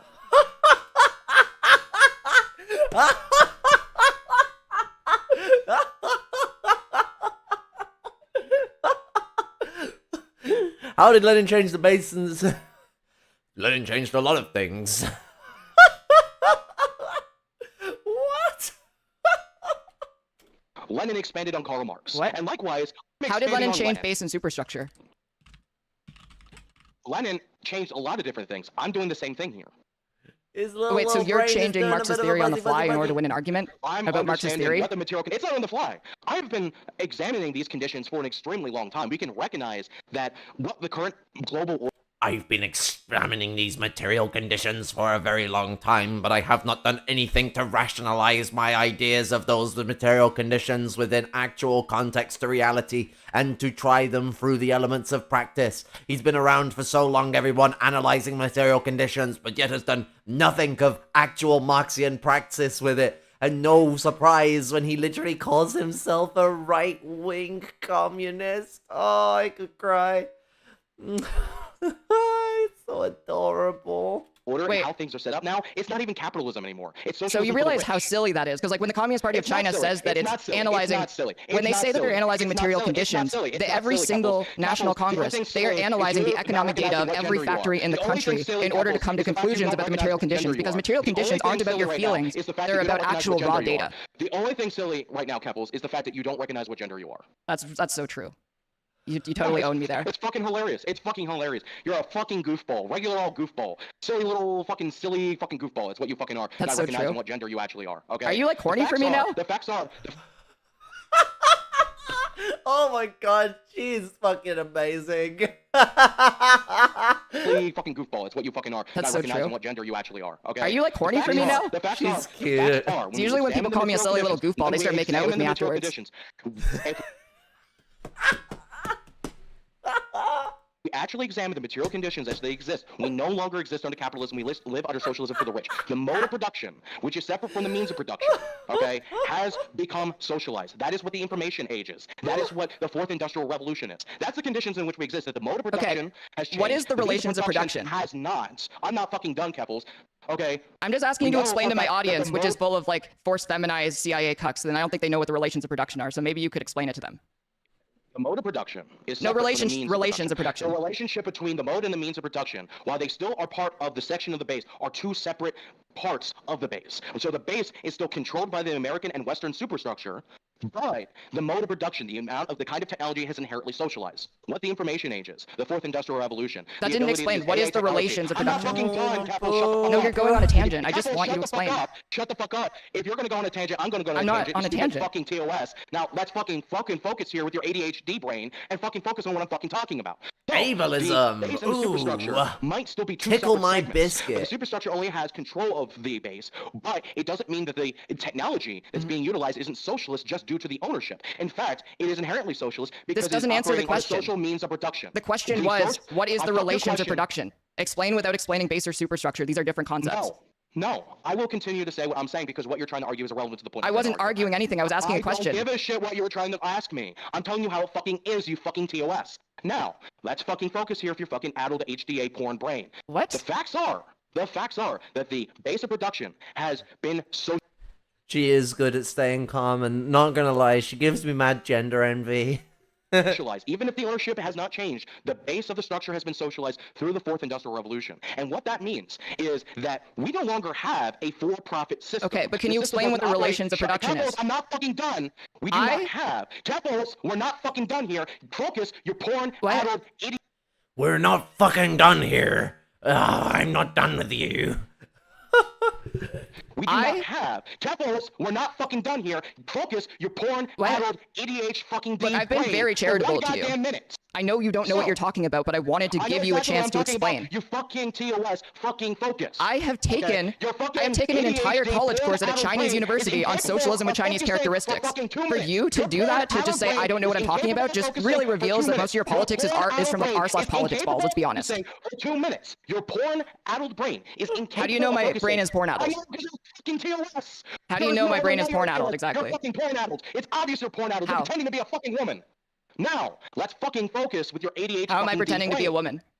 Let's focus with your ADHD. I mean, I've been fucking focusing. I've been brain. asking you Let's to explain focus. one You're concept. clearly not focusing. Just one You're Marxist clearly not concept. focusing on what I'm And trying you to can't fucking explain tell it. You know you don't know what it means, so you adult keep pivoting. Fucking TOS. You porn adult TOS. Shut the fuck up. No one cares. No one cares okay? about what? Shut the fuck up. You porn adult This brain. is so How am I porn addled? ridiculous. I Shut don't the even fuck know how up, to porn addled. react. How? Now, Explain. shut the fuck up.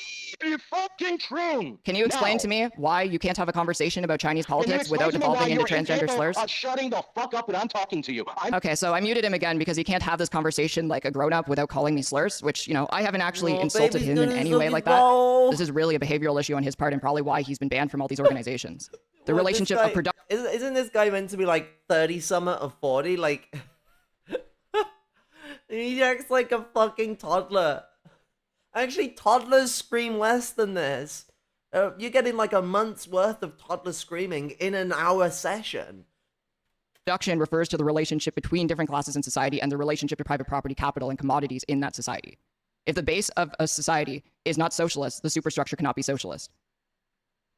Okay, you back? You ready? Okay, now, as I was saying, the superstructure, while it still has control of the base, no longer is as you're trying to explain it. It no longer exists in that capacity. And the evidence is that our system. Wait, did he say the superstructure has a control over the base? Like, what Socialist, the superstructure cannot be socialist.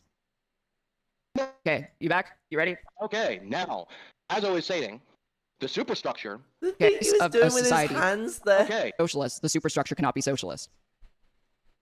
Okay, you back? You ready? okay, now, as I was saying, the superstructure, while it still has control of the base, no longer is as you're trying to explain it. It no longer exists in that capacity. And the evidence is that our system is no longer for profit. We are existing within a fourth industrial revolution that has changed the mode of production, not the means, the mode of production, to a socialized mode of production. This has fundamentally changed how the U.S. imperialists operate. Because while the same Since when was production not social under capitalism? Like, well done, buddy, for describing the literal basis of production under a system that has a working class. Like, does he think that like production before the fourth industrial revolution, the technological industrial revolution? Does he think before then everyone just like worked alone on in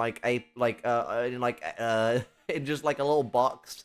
They just went to work in their little box and they worked alone in their little like completely locked up crate, and then someone will come and like crowbar them out at the end of the day. No, you go to work at an office, a factory, a work space where you have a socialized productive force, because you can't produce the shit we have with individualism. This is your mind on fucking, bourgeois brainworms.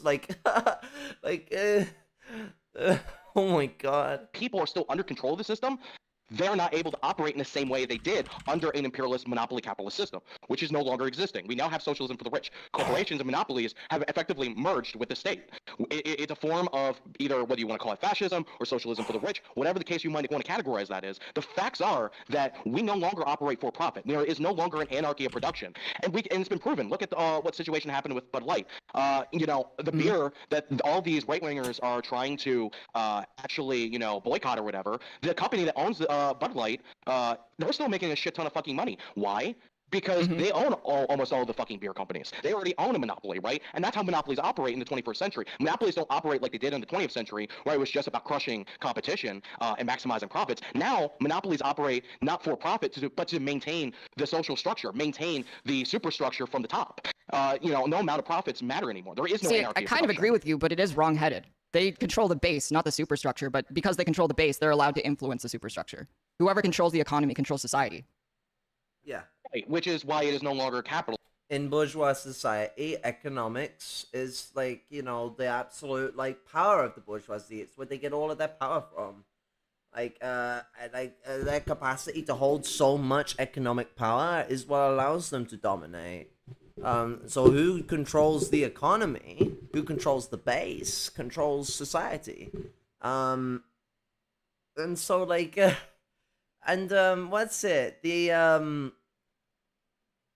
monopolies weren't just about destroying competition. Actually, if you look up a lot about monopolies, within their own industry, they would snuff out those that or purchase them in the same way he's gone about Bud Light, as if it's some amazingly different thing, of competition, and they would snuff it out.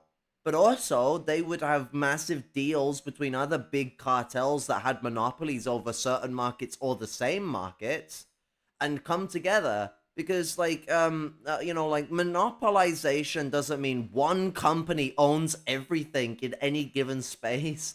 Although it does eventually get to that point. Monopolization is a domination over markets within a region or an area of space. It's like You know, like, if you're a monopoly over coal in Germany, it doesn't make you the monopolist over coal in the entire world. But that coal monopoly in Germany has a relationship with the coal monopoly in France, the coal monopoly in Britain. And sometimes, you know, sometimes they compete, but they actually will make deals with each other to protect each other, because massive collapses of big industry is not good for both on an international scale and on a national scale. We can look at this on a national scale. Like those who have a monopoly over iron in Leipzig, they're not gonna you know, they're gonna have a relationship with the company that has a monopoly over iron in, let's say, Berlin. Or let's say the one in Berlin is so big because it's in the center that it actually has the major monopoly all over the country, and those that have smaller monopolies within regions are then involved. Because markets are not just like one gigantic thing that is all consuming. They range in different ratios, different sizes, different capacities. It does eventually reach the point where we're at now today, where like companies like fucking Amazon and all that own so much shit and dominate so many different markets. Like, yeah, that's a process of development that has already come to a point of head fucking hundreds of years ago. Like, you know, like, well, 120, 130 years ago, when we were seeing like the late 1800s, we saw a rise of monopoly capital and the rise of imperialism, where these companies that were otherwise like even within a region were having to compete like with other companies, like you know, during that eventually it reached to a head where you got regional, national, and international monopolies forming. You know, that's why imperialism is known as the era of monopoly capitalism. And yes, these monopolists have had an interest in preserving the structures of society in their own bourgeois way, because it's their society. They're the ones benefiting. So, like, of course they don't want it to fucking die. Like, fucking hell. It's like talking to a fucking complete, utter dipshit. It is socialist or fascist or whatever you want to categorize it as. So why were you being so aggressive? If we actually had the dialectic in the first place, we could have come to a conclusion. Like, we just agreed with each other. Because you're a fucking TOS. Like, I'm immediately going to be competitive with you because you're a TOS. Why? Now, if maybe, just maybe, you're one of the TOSs that actually didn't push the agenda down your throat, maybe we can have a reasonable conversation. This is really sad, dude. You advocate for the LGBTQCIA agenda. So you think that my plight is that I want to reduce the population, but here you are, defending the country that had the one-child policy. The one-child policy was a mistake. I agree with that, but that doesn't mean I stop supporting China. There's many policies that China has done, like, for example, the zero-COVID policy. I disagreed with that policy, right? But at the end of the day, though, that's not the primary contradiction. The primary contradiction is U.S. imperialism. That's not true. Imperialism is not the primary contradiction in China. I am an American citizen. Yes. What I care about is tearing apart the U.S. imperialist state. Imperialism is the right. So why does Chinese policy matter to me? Why does because we're having an argument about Chinese policy? Unless China's policies specifically are damaging U.S. Anti-imperialists and their ability to U.S. overthrow. They are, because imperialism. The idea that U.S. imperialism is the primary contradiction is silly East and Western crap. Imperialism is the primary contradiction, because imperialism is the current mode of capitalist production. Like. And as an imperialist country. No, that's incorrect. No, China's actually benefiting us by splitting up the unipolar What are you? world. Have you seen any of the analysis of African communist parties and what they believe about China's neo-colonialist practices? I think that they're irrelevant because you think that African communists are irrelevant. Yes, yeah. If the African communists are siding against China, you have siding a really against smart Russia, boy here. siding against the multipolar world, literally turned around and called them fucking irrelevant African Marxists. So you know, this is you know how they all going about China's a big ally to Africans and their struggles to be risen out of poverty and for revolutionary means, blah blah blah blah. They're bringing socialism to Africa. This is what they actually think. This is the actual feelings about Africa and China's hungo-pungo relationship, and what African Marxists actually think of the situation and what they actually think about African Marxists. You stand against the multipolar world, you are my enemy. Specifically, are damaging U.S. Anti-imperialists and their ability to overthrow. They are, because China's an imperialist country. No, that's incorrect. No, China's actually benefiting us by splitting up the unipolar What are you? world. Have you seen any of the analysis of African communists? There's no such thing as a unipolar world. Even when the U.S. was the dominant hegemonic position, yeah, the empires were all coalesced together, but unipolar, no. Even within like NATO, there's no like unipolarity in NATO. Like, yeah, they slam together in times of crisis, but like they squabble all the time. Not as much as like the NATO countries and like the BRICS countries squabble, sure, but they squabble nonetheless. Or nevertheless, if you want to be funky. But what is occurring is that the US's hegemonic strength is massively weakened, and there's factionalism forming. Communist parties and what they believe about China's neo-colonialist practices? I think that they're irrelevant because you think that African communists are irrelevant? Yes, yeah. If the African communists are siding against China, siding against Russia, siding against the multipolar world, and siding with the unipolar world, they are my enemy. I don't care if you call yourself a communist; it's irrelevant. There's plenty of people in the United States and other Western countries that call African themselves communists are your enemy. My enemy too. Anyone who is not fighting effectively against the U.S. because you don't read Lenin. Is my enemy. And if you read Lenin, you would understand how China is an imperialist country. I have expanded on Lenin. Lenin is not Marxism. Doesn't remain the same. Okay. You don't even know. When I was trying to, when I showed you that the primary contradiction in China is not imperialism, you just said, "Why does it matter?" You fucking tell you less. This is crazy, dude. You actually can't have a conversation about theory. You have to go back to trans issues because it's an easy win for you. You won't shut the fuck up. If you don't shut the fuck up, I'm going to go back to this fucking issue. I have been so nice to you this entire time. Interrupt me. I don't want you to be nice to me. I want you to be rude. I want you to be who you fucking actually are. I don't. What do you mean who I actually am? I'm trying to have this debate with you. I know who you actually are. You advocate for the LGBTQIA so pathetic. What the fuck? And it doesn't matter. Like, she is fucking, you can tell, very close to blowing off and just trying to keep her cool. And he's like, "You show who you actually are." Like, what the fuck do you mean? What? Shut the fuck up. I'm going to go back to this fucking issue. I have been so nice to you this entire time. Interrupt me. I don't want you to be nice to me. I want you to be rude. I want you to be who you fucking actually are. I don't. What do you mean who I actually am? I'm trying to have this debate with you. I know who you actually are. You advocate for the LGBTQIA agenda. You are my enemy, and it doesn't matter what you fucking say. It doesn't matter. So you don't think China's relevant? relevant? My enemy for as long as you advocate for the LGBTQIA agenda. I don't care the fact that you're trans, okay? You actually do. You really do. People, and you're a bad trans person is what it gets down to. That's true. I am very much a bad trans person. However, would you like to actually have the discussion about Chinese politics? It has nothing to do with your personal choice. You advocate for this shit because you're all right, this is irrelevant to the arguments you were making about China. And I would kindly like you to get back onto the topic at hand. I'd love to. Shut the fuck up and let me speak, and then you will be allowed to speak when I fucking tell you you're allowed to speak. Yeah. Oh, fuck, I'm getting so horny. Thank you, Daddy. I'll shut up. Oh my god, you're a riot chick. Yeah. Oh, fuck, I'm getting so horny. Thank you, Daddy. I'll shut up. Of course, you fucking people just always fucking go right back to the degeneracy. Fucking weirdo. You're the one who's being all horny up in here. I didn't do shit.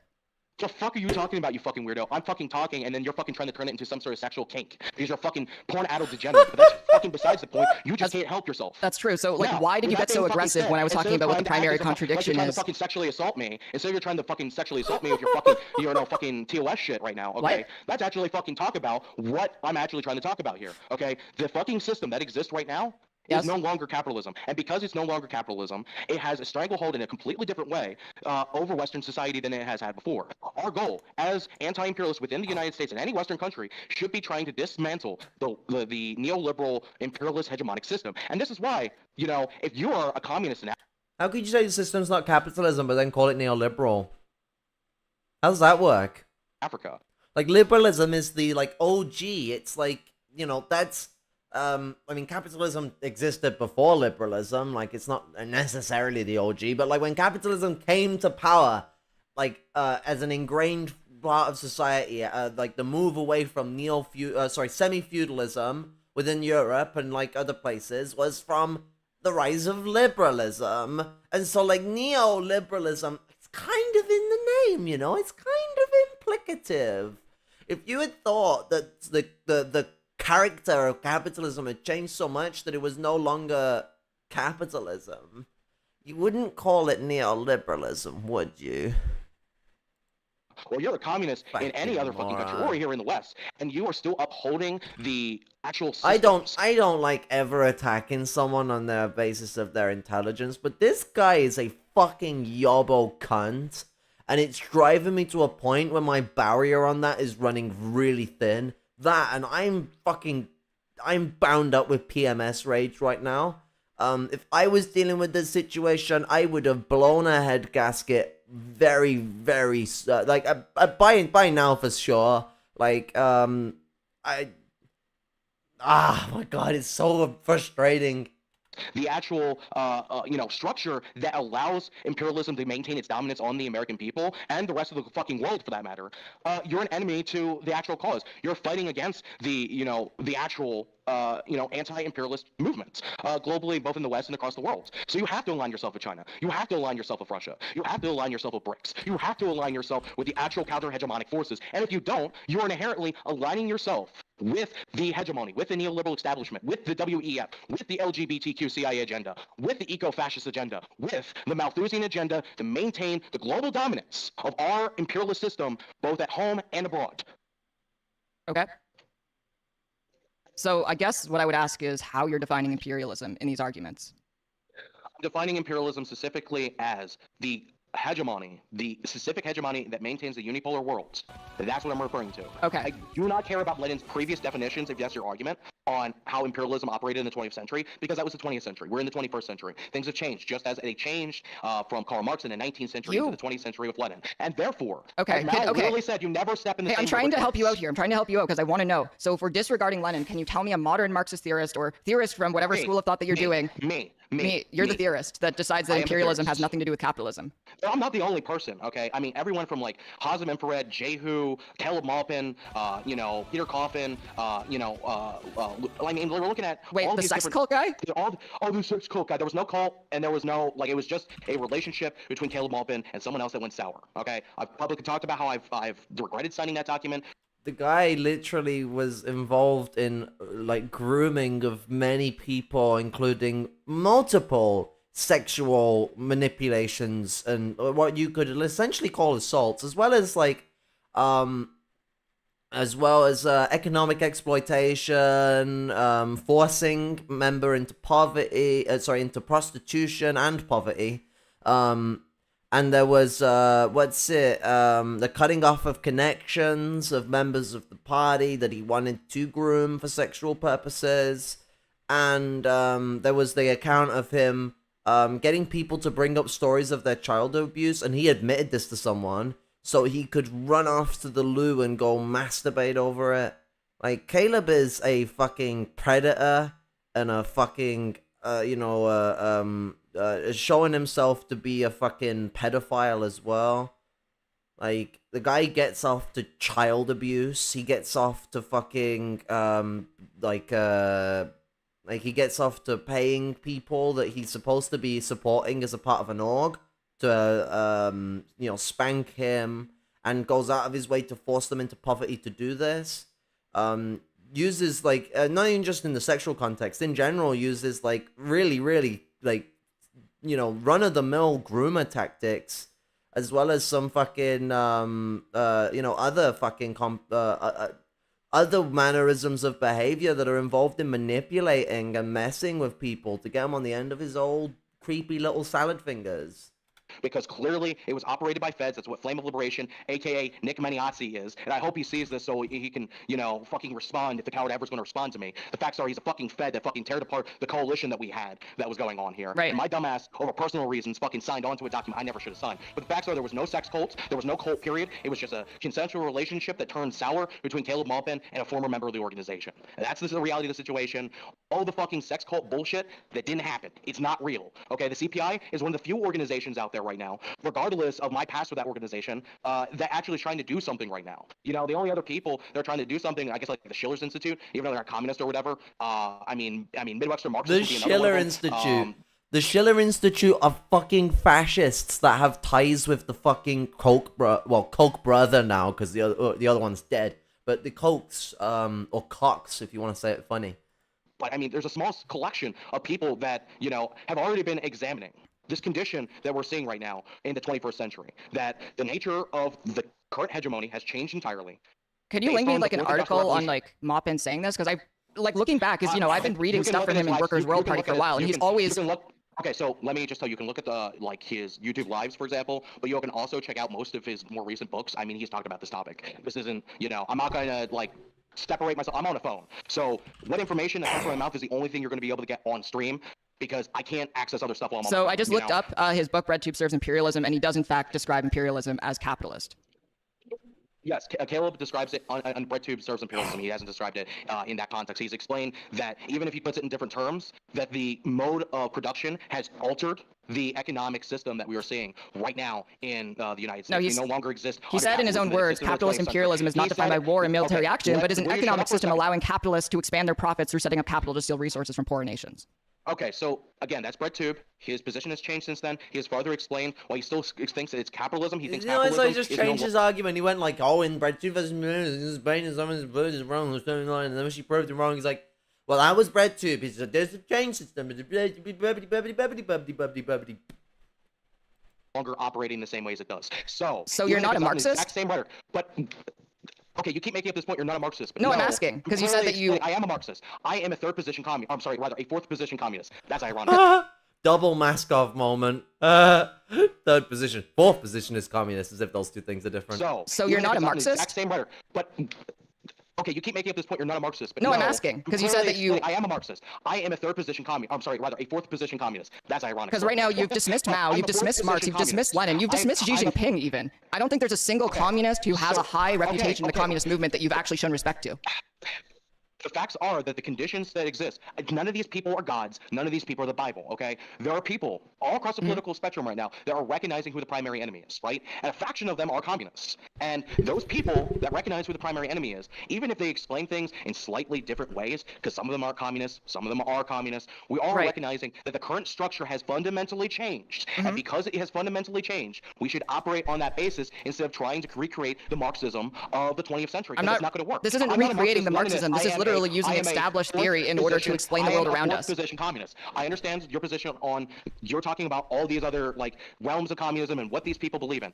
I don't believe in the same thing. Okay, you don't believe in communism. You're not a Marxist-Leninist. I don't believe in Marxist-Leninism. No, you don't. You don't believe in Marxism-Leninism. I believe in a communist. You don't believe in Marxist theory. You don't believe in Leninist theory. You've shit on Mao. You've shit on Xi Jinping. I have met people who have died, people who have dead family members who fought in actual revolutions, and you are pitiful. You know nothing about what you're talking about, and you're a fucking LARPer. The people that I know who have put their life on the lines in the name of revolution would think that you're a fucking pathetic loser. All right, should I just end this here? Like, I don't think there's any point continuing. Like, he's just really... yeah. He's still just yelling into the ether. He's still going. This is really funny. All right, have a good day. You're gay. I was really crazy that he couldn't do a debate on China without immediately devolving into dead naming and misgendering and calling me transphobic slurs. Like, I'm actually blown away by this. I hope you all enjoyed. What a goofball I am. Thank you all so much for watching. I'd love to hear your thoughts on the topics we covered in this video, so please leave a comment to let me know what you think. The content on this channel wouldn't be possible without the generous support of my patrons at patreon.com/. Okay, I managed to lose an entire bag of weed, but the, what's it,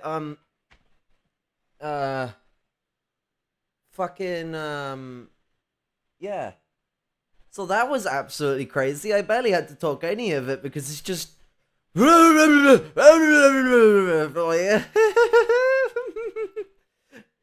Within the first few minutes, the guy's just going off like a fucking car bomb. What's it?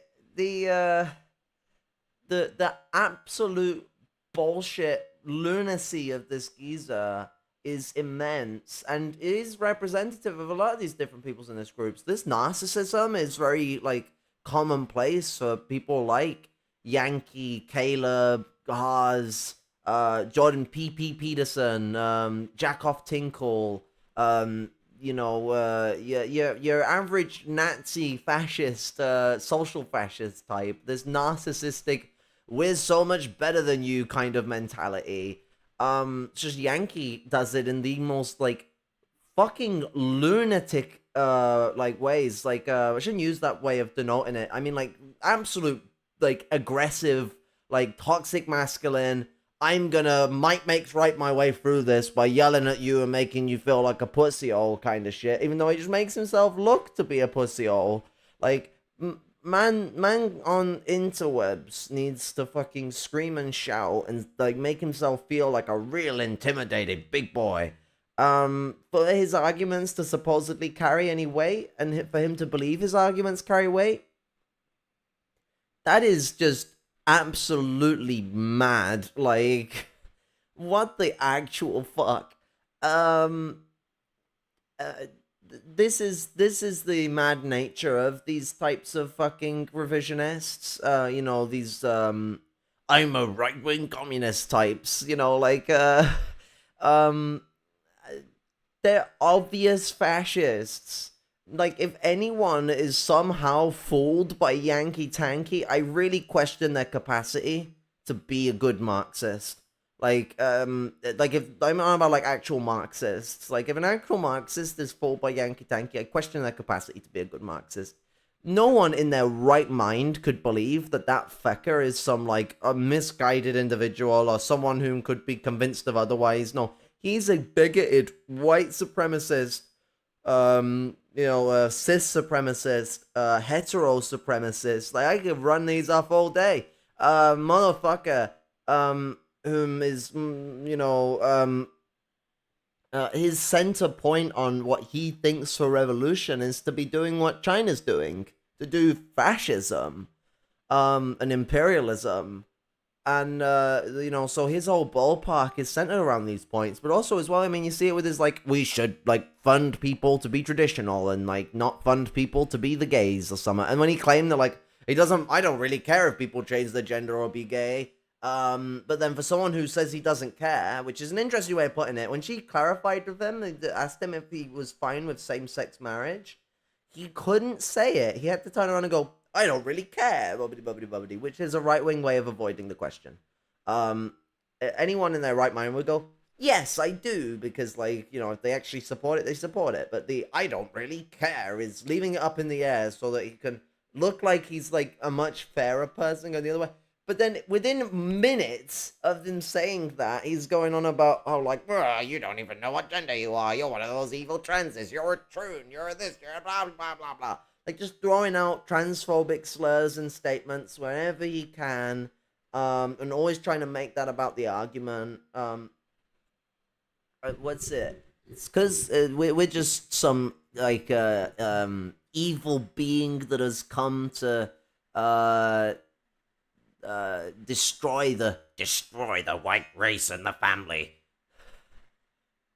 I hope Hanky Panky knows that I want to start a family. I don't want to destroy your family. I do want to destroy the current conceptualizations around family that are inherently bourgeois, but, like, that doesn't mean I don't want one. Like, what?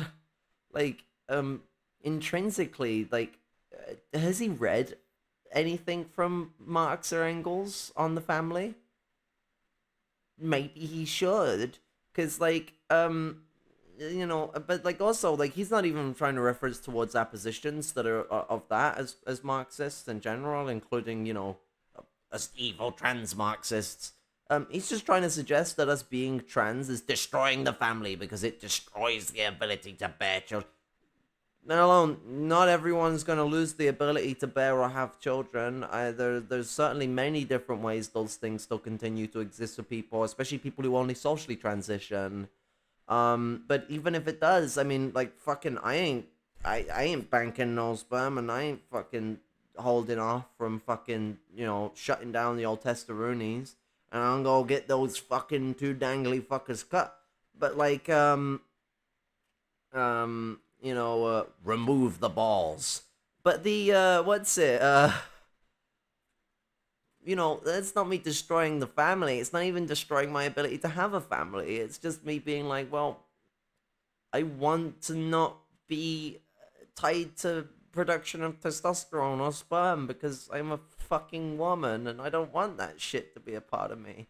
There are some women that are fine with that. There are some women that, want to go fucking all the way with SRS. There are some that don't.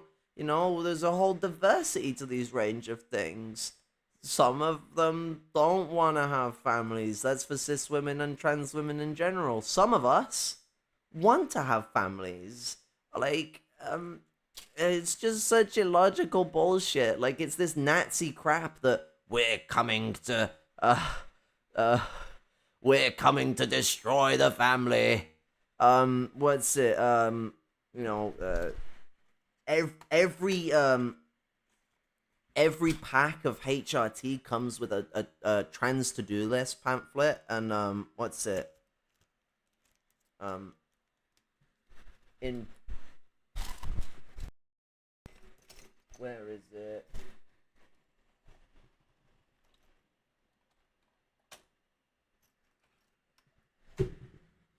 Every pack of HRT comes with a pamphlet that reads "Destroy the Family" on it.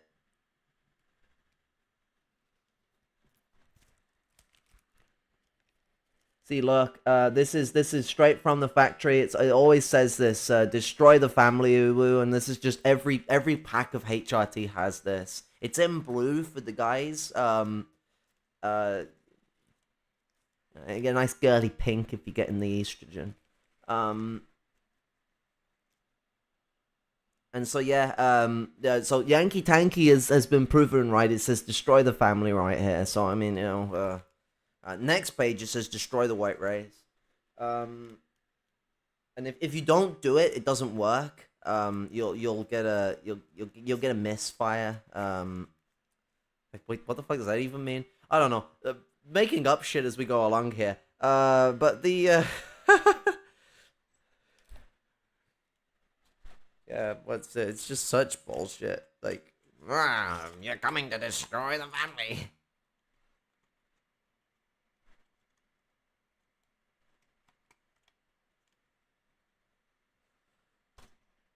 Lunacy. It's pure lunacy. I just, This is your brain on bourgeois nonsense, white supremacy, and other stuff. I accidentally pressed play. And it just creates this complete, like, ludicrous behavior. No one should be taking Wanky Spanky in any sense of a serious light. People like him should be should be absolutely not taken as like someone to seriously debate. Like, as much as Keffels kept herself calm and all that, it was a waste of time at debating with him. Now, we got to see him really go full, like, you know, mask off, fuck it, mask off. Show everyone what he is and where he aligns himself in such pure fucking stank-ass, ludicrous, ludicrity, or whatever the fuck would be to put ludicrous into the right contextualization. Watch it not even have a different contextualization. Fuck it, I'm making it. But, what's it? The, in the most ludicrous way, these, it was not worth it. It was not worth her putting herself for all of that trouble. To be shouted at and to be slurred at for most of that shouting, you know, that ain't nice. As much as she's holding her own, that ain't nice. Like, the amount of, like, fucking horrible shit that's being thrown her way, was absolutely fucking horrendous. And, you know, I would have lost my temper in the thing, and I'd have been very upset after it. And I imagine she was too. Like, I mean, a lot of it can be shrugged off because the guy is a meaningless, like, pig, but it doesn't matter. Like, it's kicking up shit that dickheads like this know is going to be traumatizing. Even if their own imbecilia might limit the effectivities of these behaviors, it doesn't snuff it out. It doesn't stop these things from hurting. It doesn't stop these things from feeling like someone is smashing your skull in. You know, it's not nice shit to have to come up to the forefront of, especially when it's being screamed at you every moment you try and make any sense of a decent argument in any sense of the word. Trying to have a sense of respectful discussion. And just every time, it's not just getting yelled at, it's getting yelled at about being one of the CIA agenda of the LGBTQ plus whatever the fuck. You know, it's exhausting. I'm drained. And my I'm having really bad period headaches, so I'm gonna find a way to end before ADHD has me go off on another tangent or something. It was hilarious nonetheless watching him absolutely melt down like a baby, and every time Keffels muted him to be able to actually speak for more than 5 seconds, he go on his little bottle. You guys suck on the bottle. He's a little baby. And it's probably also because he's drying his entire throat out, yelling like a fucking gimp every time he fucking gets the chance. I hope everyone stays safe, stay savvy. Love, respect, and solidarity. And I will catch y'all in the next stream, which will hopefully be the Umberto Eco's what's it 13 points of fascism and fascism, because I still need to do that stream. I haven't forgotten about it. I have some other streams I haven't gotten to yet because I missed the time I was going to do them that I also need to get to. So there is a there's a whole list of things I gotta cook. And I'm gonna get cooking to Umberto Eco next, I think, unless something else comes up in the meanwhile. You know how it is with everything. Shit moves fast, and I'm not moving fast enough to keep up with it at the minute.